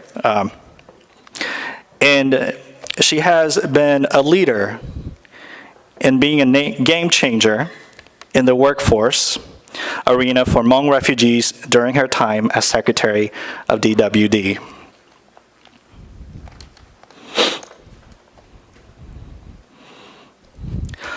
One of Roberta's proudest achievements in the Department of Workforce Development as secretary, was overseeing Wisconsin's 27-member Special Advisory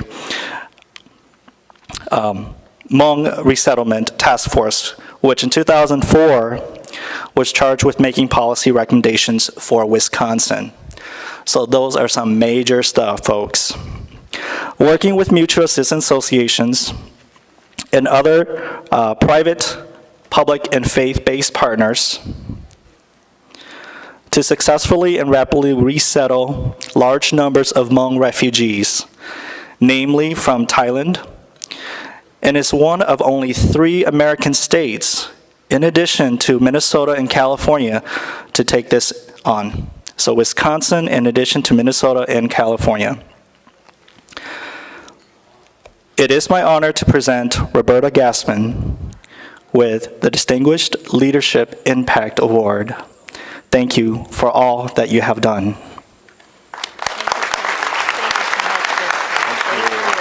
Thank you. Good evening. Wonderful to be here. Thank you so much, Vincent, and thank you for this honor. And thank you for the Hmong Institute and the whole Hmong community for over 45 years now, making amazing contributions to our state. I want to start by just telling you that it's very moving for me personally to be here, and that's for 2 reasons. My own family's history of being persecuted makes this very and especially moving. And second, right now in our world, and the governor referred to this as well, we are seeing, unfortunately, too many expressions of anti-refugee and anti-immigrant feelings. And this concerns me, so it's very moving to recognize what's going on here. My parents were first-generation Americans, and I was the first in my family to go to college. My grandparents, in 1921, fled Eastern Europe when they were barely 20. They didn't speak English. They had no material possessions. Their mothers, my great-grandmothers, didn't want to leave. They stayed behind. In 1941, their letters stopped coming. Because of their religion, my great-grandmothers perished. One, never making it out of an enforced ghetto. The other marched 13 miles deep into the forest with thousands of others, shot and thrown in a ditch, a mass ditch. I have seen from that legacy the impacts of intergenerational experiences, which you all understand, and we heard many moving stories of.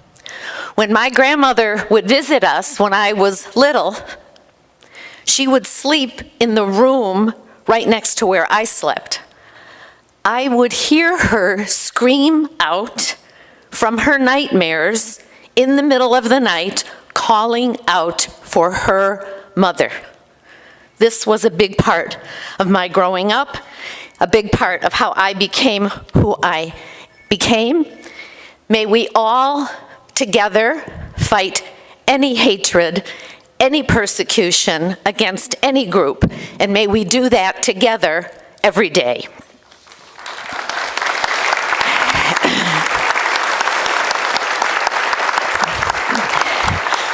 I thank the Hmong Institute led by XIONG and Pang for gathering us tonight with so many others and honoring these very important stories. I was fortunate to serve with Governor Doyle in his cabinet.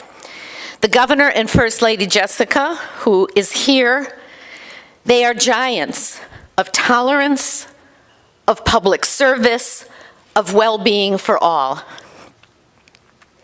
When we had a new wave of Hmong refugees coming to Wisconsin in 2004, Governor Doyle asked me to appoint the special task force that you heard about charged with making recommendations to build a swift and vibrant resettlement of our newcomers. Governor Doyle is most deserving of your outstanding leadership award. In advancing this work at the Department of Workforce Development, our whole state is so fortunate. There's Sue. We were so fortunate to have Sue Levy, who throughout her distinguished career really was a champion. She's the best of Wisconsin. She's hardworking, she's dedicated, she's principled, she's smart. It is so fitting that you honor Sue with the award you gave her tonight for distinguished humanitarian service. I thank you again for all you in the Hmong community statewide have done with wonderful partners, which I also appreciated visiting around the state during my tenure. The mutual assistance associations with so many other important public, private, faith-based partners. Together we all stood up to meet the needs of Wisconsin's refugees, including employment, training, housing, achieving citizenship, and more. There is much to celebrate tonight. You should all be so proud of what you have accomplished, and we go forward together with much to be joyous about and inspired to continue the work. Thank you so much. Thank you. I think the board would love to shake your hands. Thank you. Thank you so much.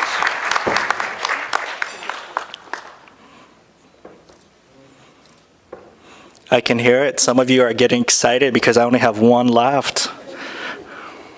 I can see it in your body language too. You're like, okay, we're getting there. So from what Roberta Gassman said, none of you guys can retire, just so you know. Could I invite Mr. Tai Vu to join us on the stage, please?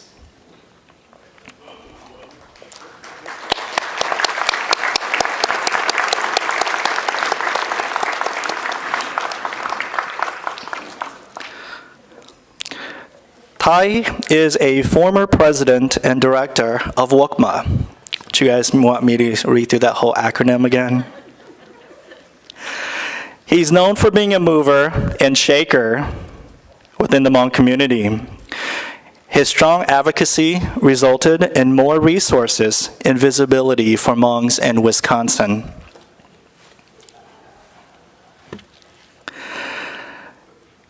Since arriving in the United States, Tai has worked endlessly to advance the Hmong people. Being a refugee himself, Tai understood the unique challenges that Hmongs face when arriving in the U.S. Through his understanding of the Hmong people, Tai worked to unite the Hmong communities, bring unity, and advance the cause for Hmongs throughout his involvement with Wisconsin, with WUCMA, with the Hmong Association. And Tai is known for championing the cause to advance Hmongs of Wisconsin in many other ways, and he has connected many of us through his charitable work. Tai has also served on many state-level advisory boards, more than any other Hmongs in Wisconsin. So this man has no time for family, but time for all his family. We'd like to present, the Hmong Institute would like to honor you, Tai, with the Distinguished Community Building Award. Thank you for everything you've done.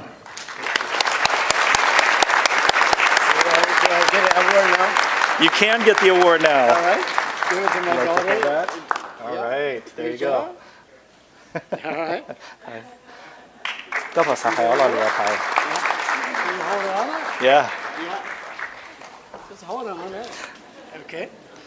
I'll talk a little bit. You can sit here. Okay. XIONG. You know, it's so interesting that when I first came here to the United States, I live across the Monona Lake. None of these children exist. Just me, my wife, my older son, which is her father. And now, my daughters, 2 daughters sitting there. Can you get up? No, in what?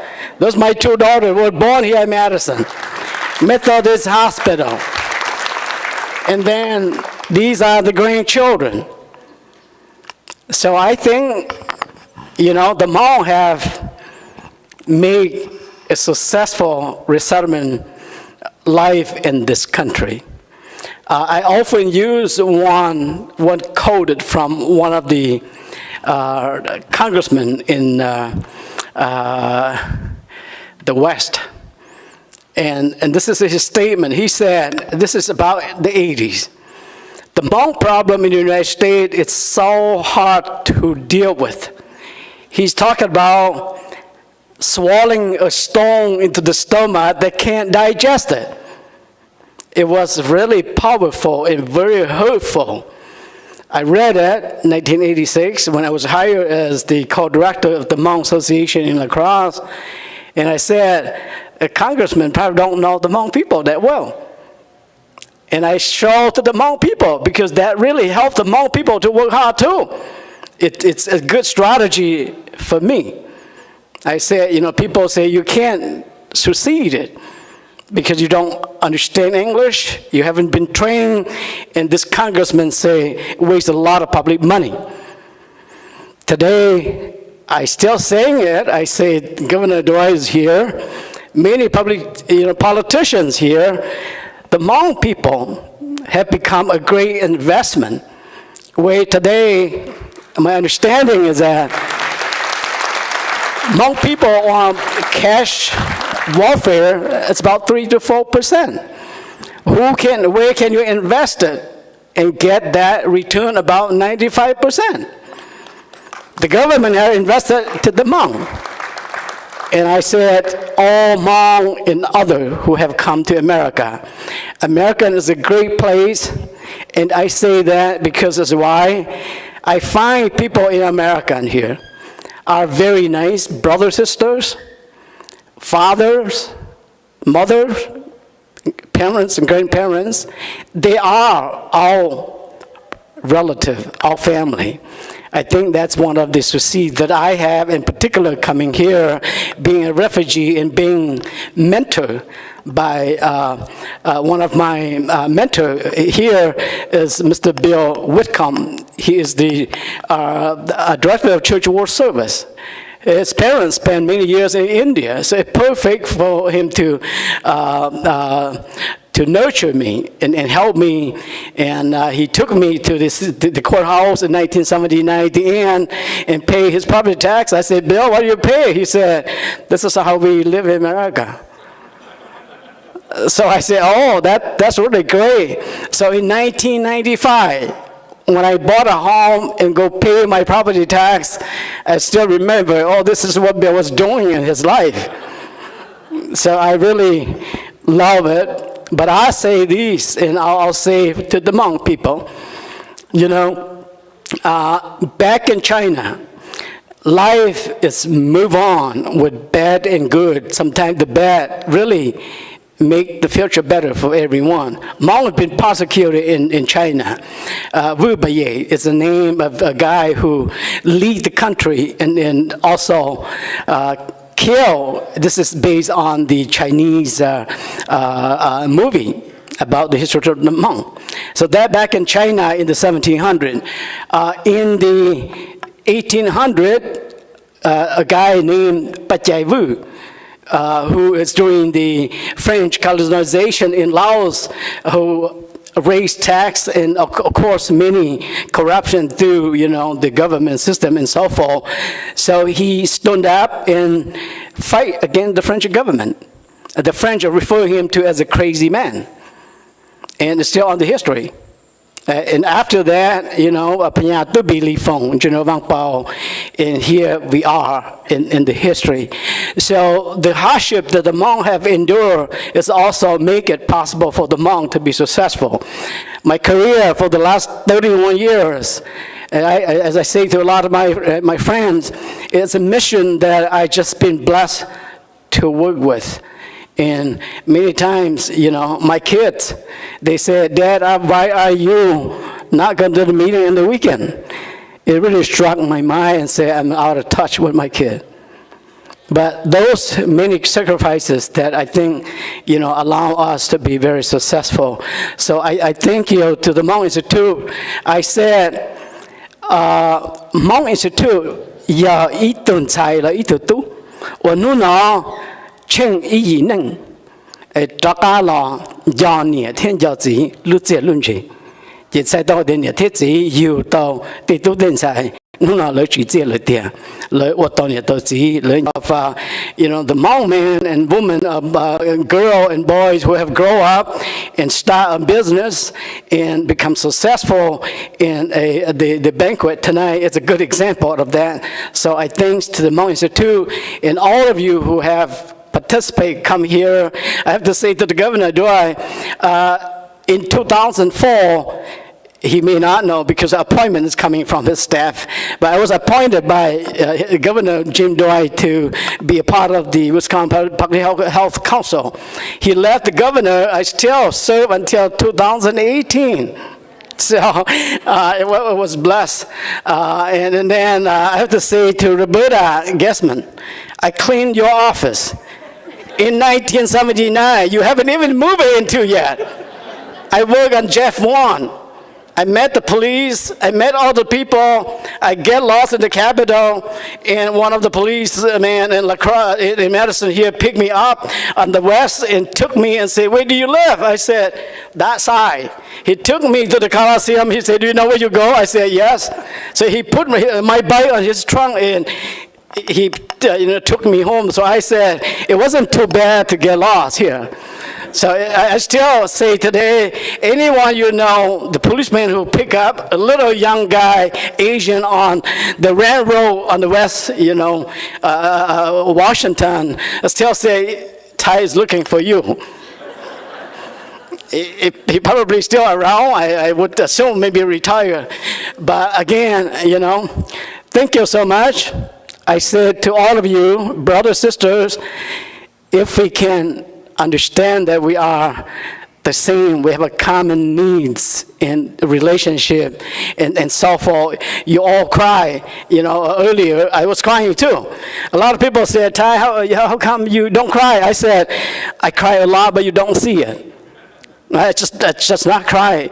I didn't cry when fighting with the communists, but I cry when people are dying on the road, when my brothers, sisters are dying, when people are dying, and I do cry too. So I said, even President Reagan was crying. Anybody watching a speech? And he said, I'm just a human being, just like you. So we all have that emotion. But again, thank you. Thank you so much for having us. And thank you for the wonderful dinner. And good luck to you. When you see me again, maybe down the road on the wheelchair, or at the nursing home, or at the Hmong, house, remember, I met you at the Hmong Institute's dinner on October 2nd, 2021. Right? Thank you. I think the board would like to shake your hand as well. Thank you. There you go. All right. Go ahead, shake hand. You want to shake? Absolutely. Yeah. Go ahead. This is a man that's teaching the next generation how to do it.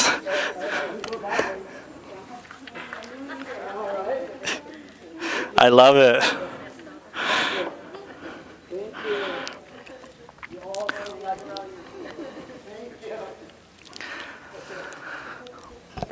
So, as we recognize all of our award recipients tonight, if I could ask us to just one last time give them a round of applause for all the hard work that they've done,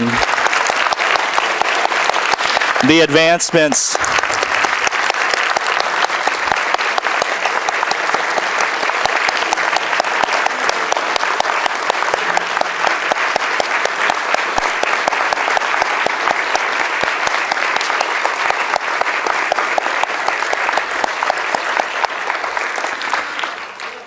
The advancements that they have made to the Hmong community and to the entire community as a whole cannot be quantified in any awards, in any speech. With that being said, we also know, we as Hmong people, also know that tonight our friends are here. Without your support, without your continued dedication to the Hmong people and to helping us become a better version of us tomorrow, we won't be able to go where we need to go. And all of you are deserving of awards. We see you, we know who you are, and we want to thank you as well. Can we give our friends a round of applause for all of their contribution that they have made to our community?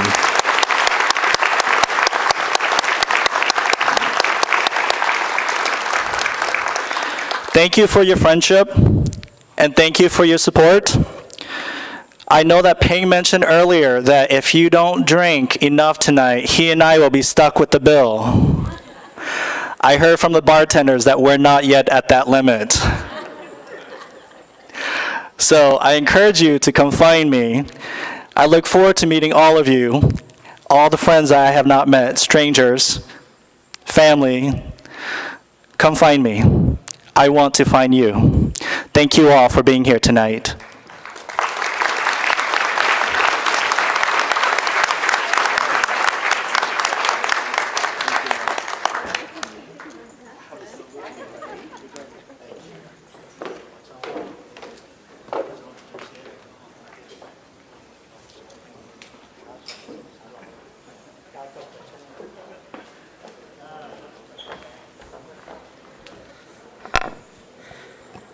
Whew, what a night. It's, I'm looking at the agenda, it says 8:30, and I look at my clock, it's 9:30, so we're right on Hmong time.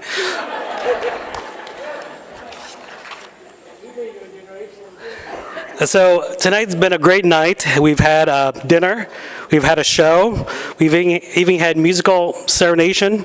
It reminded me of my XIONG and my first date, so thank you for entertaining us tonight. I don't know about you, but I've learned a lot this evening, both from Judge Christie about the importance of showing up, and from our awardees. I never knew that Sue was a hippie, and I didn't know that Sivu liked to fish, so we're gonna have to go fishing sometime.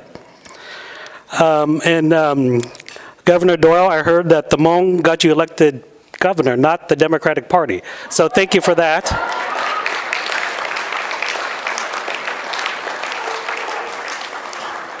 And Roberta, it was great to learn that you were a first gen like myself to go to college.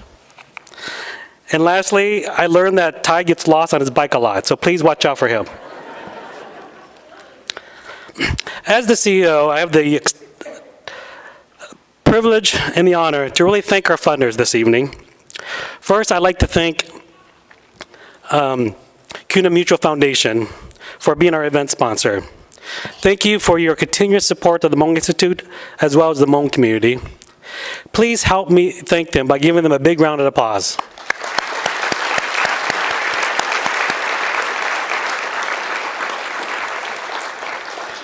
Next, I want to thank our donors, because without them, this would not be made possible. So I'd like to thank Mary Allen and Joe Sensenbrenner.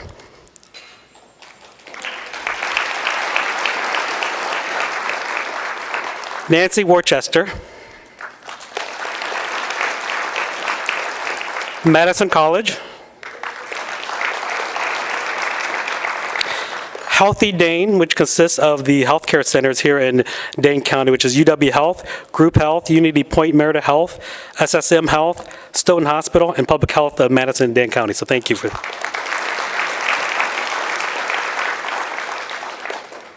I'd like to thank Grace also for their continuous support.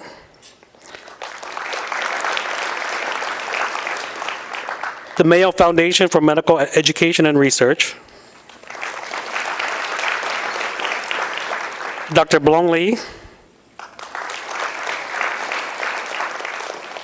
And Tong and Lee Yang.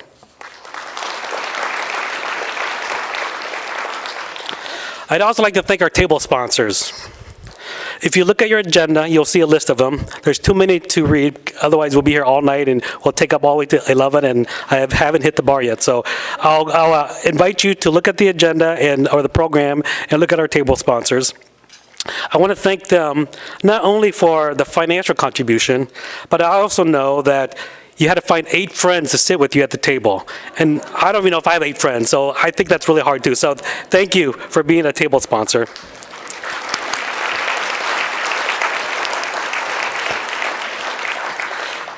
I'd also like to express my gratitude and appreciation to all the volunteers and planning committee members. So if you're a planning committee member or volunteers, please stand up so we could truly acknowledge and thank you for all the hard work and dedication you have. So please stand up.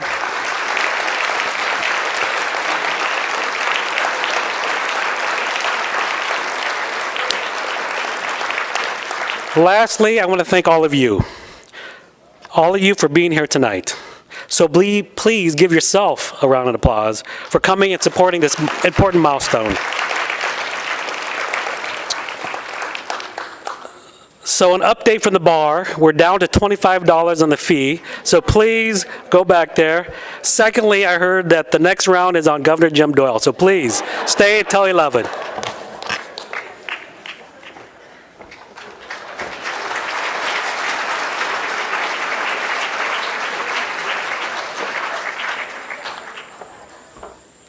What a beautiful evening, what a beautiful event. So I get to wrap us up, and I will not keep folks any longer from the cash bar. Real quickly, I think we've seen the wonderful testimony to the work and the commitment to our Hmong community from the Hmong Institute. If anybody feels so compelled, I do have envelopes up here that I will leave up here for any donations to continue to support the work, the great works of the Hmong Institute. Also, before we say our farewells, the silent auction is now closed. Check in with the back table, the corner back table by the restrooms with the young woman in the pink. She's waving her hand. Please check with her on the winning sheet. I think that might be Miley. Also, please pick up and pay for your items at the registration desk. One more thing, actually a couple more. Centerpieces all. So please check underneath your seat for a sticker or a piece of paper. If you find a sticker or a piece of paper under your seat, you are the lucky winner of the beautiful rice centerpieces that you can take home. The centerpiece is one of a kind, made with fresh rice by Mrs. Nzoneng Vu in La Crosse. Now everybody's not going to pay attention to me. Keep looking.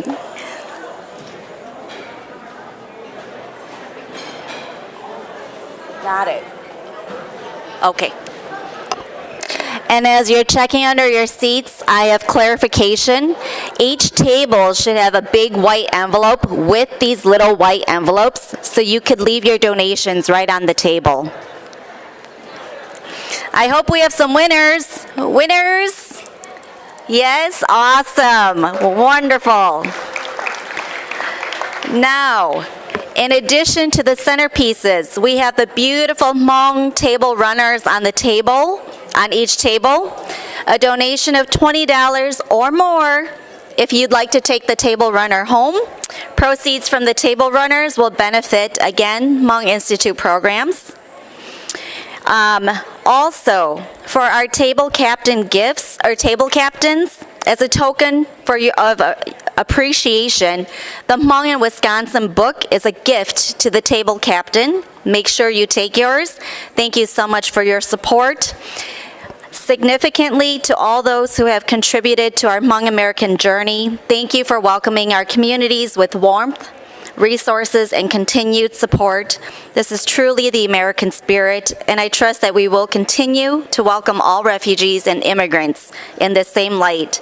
To our Hmong brothers and sisters, let us continue to pave the way and open doors for those who come behind us. Cháu, cho lên cho tu cứ mê tao sĩ mê lưu chạy nhông cứ một nông gây hẹn ấy tôi còn bên mà nó phó cơ số lời mà vào một chế là một chuỗi cho một cái tăng cầu bây giờ mê cho tuần đầu. Good night, everyone.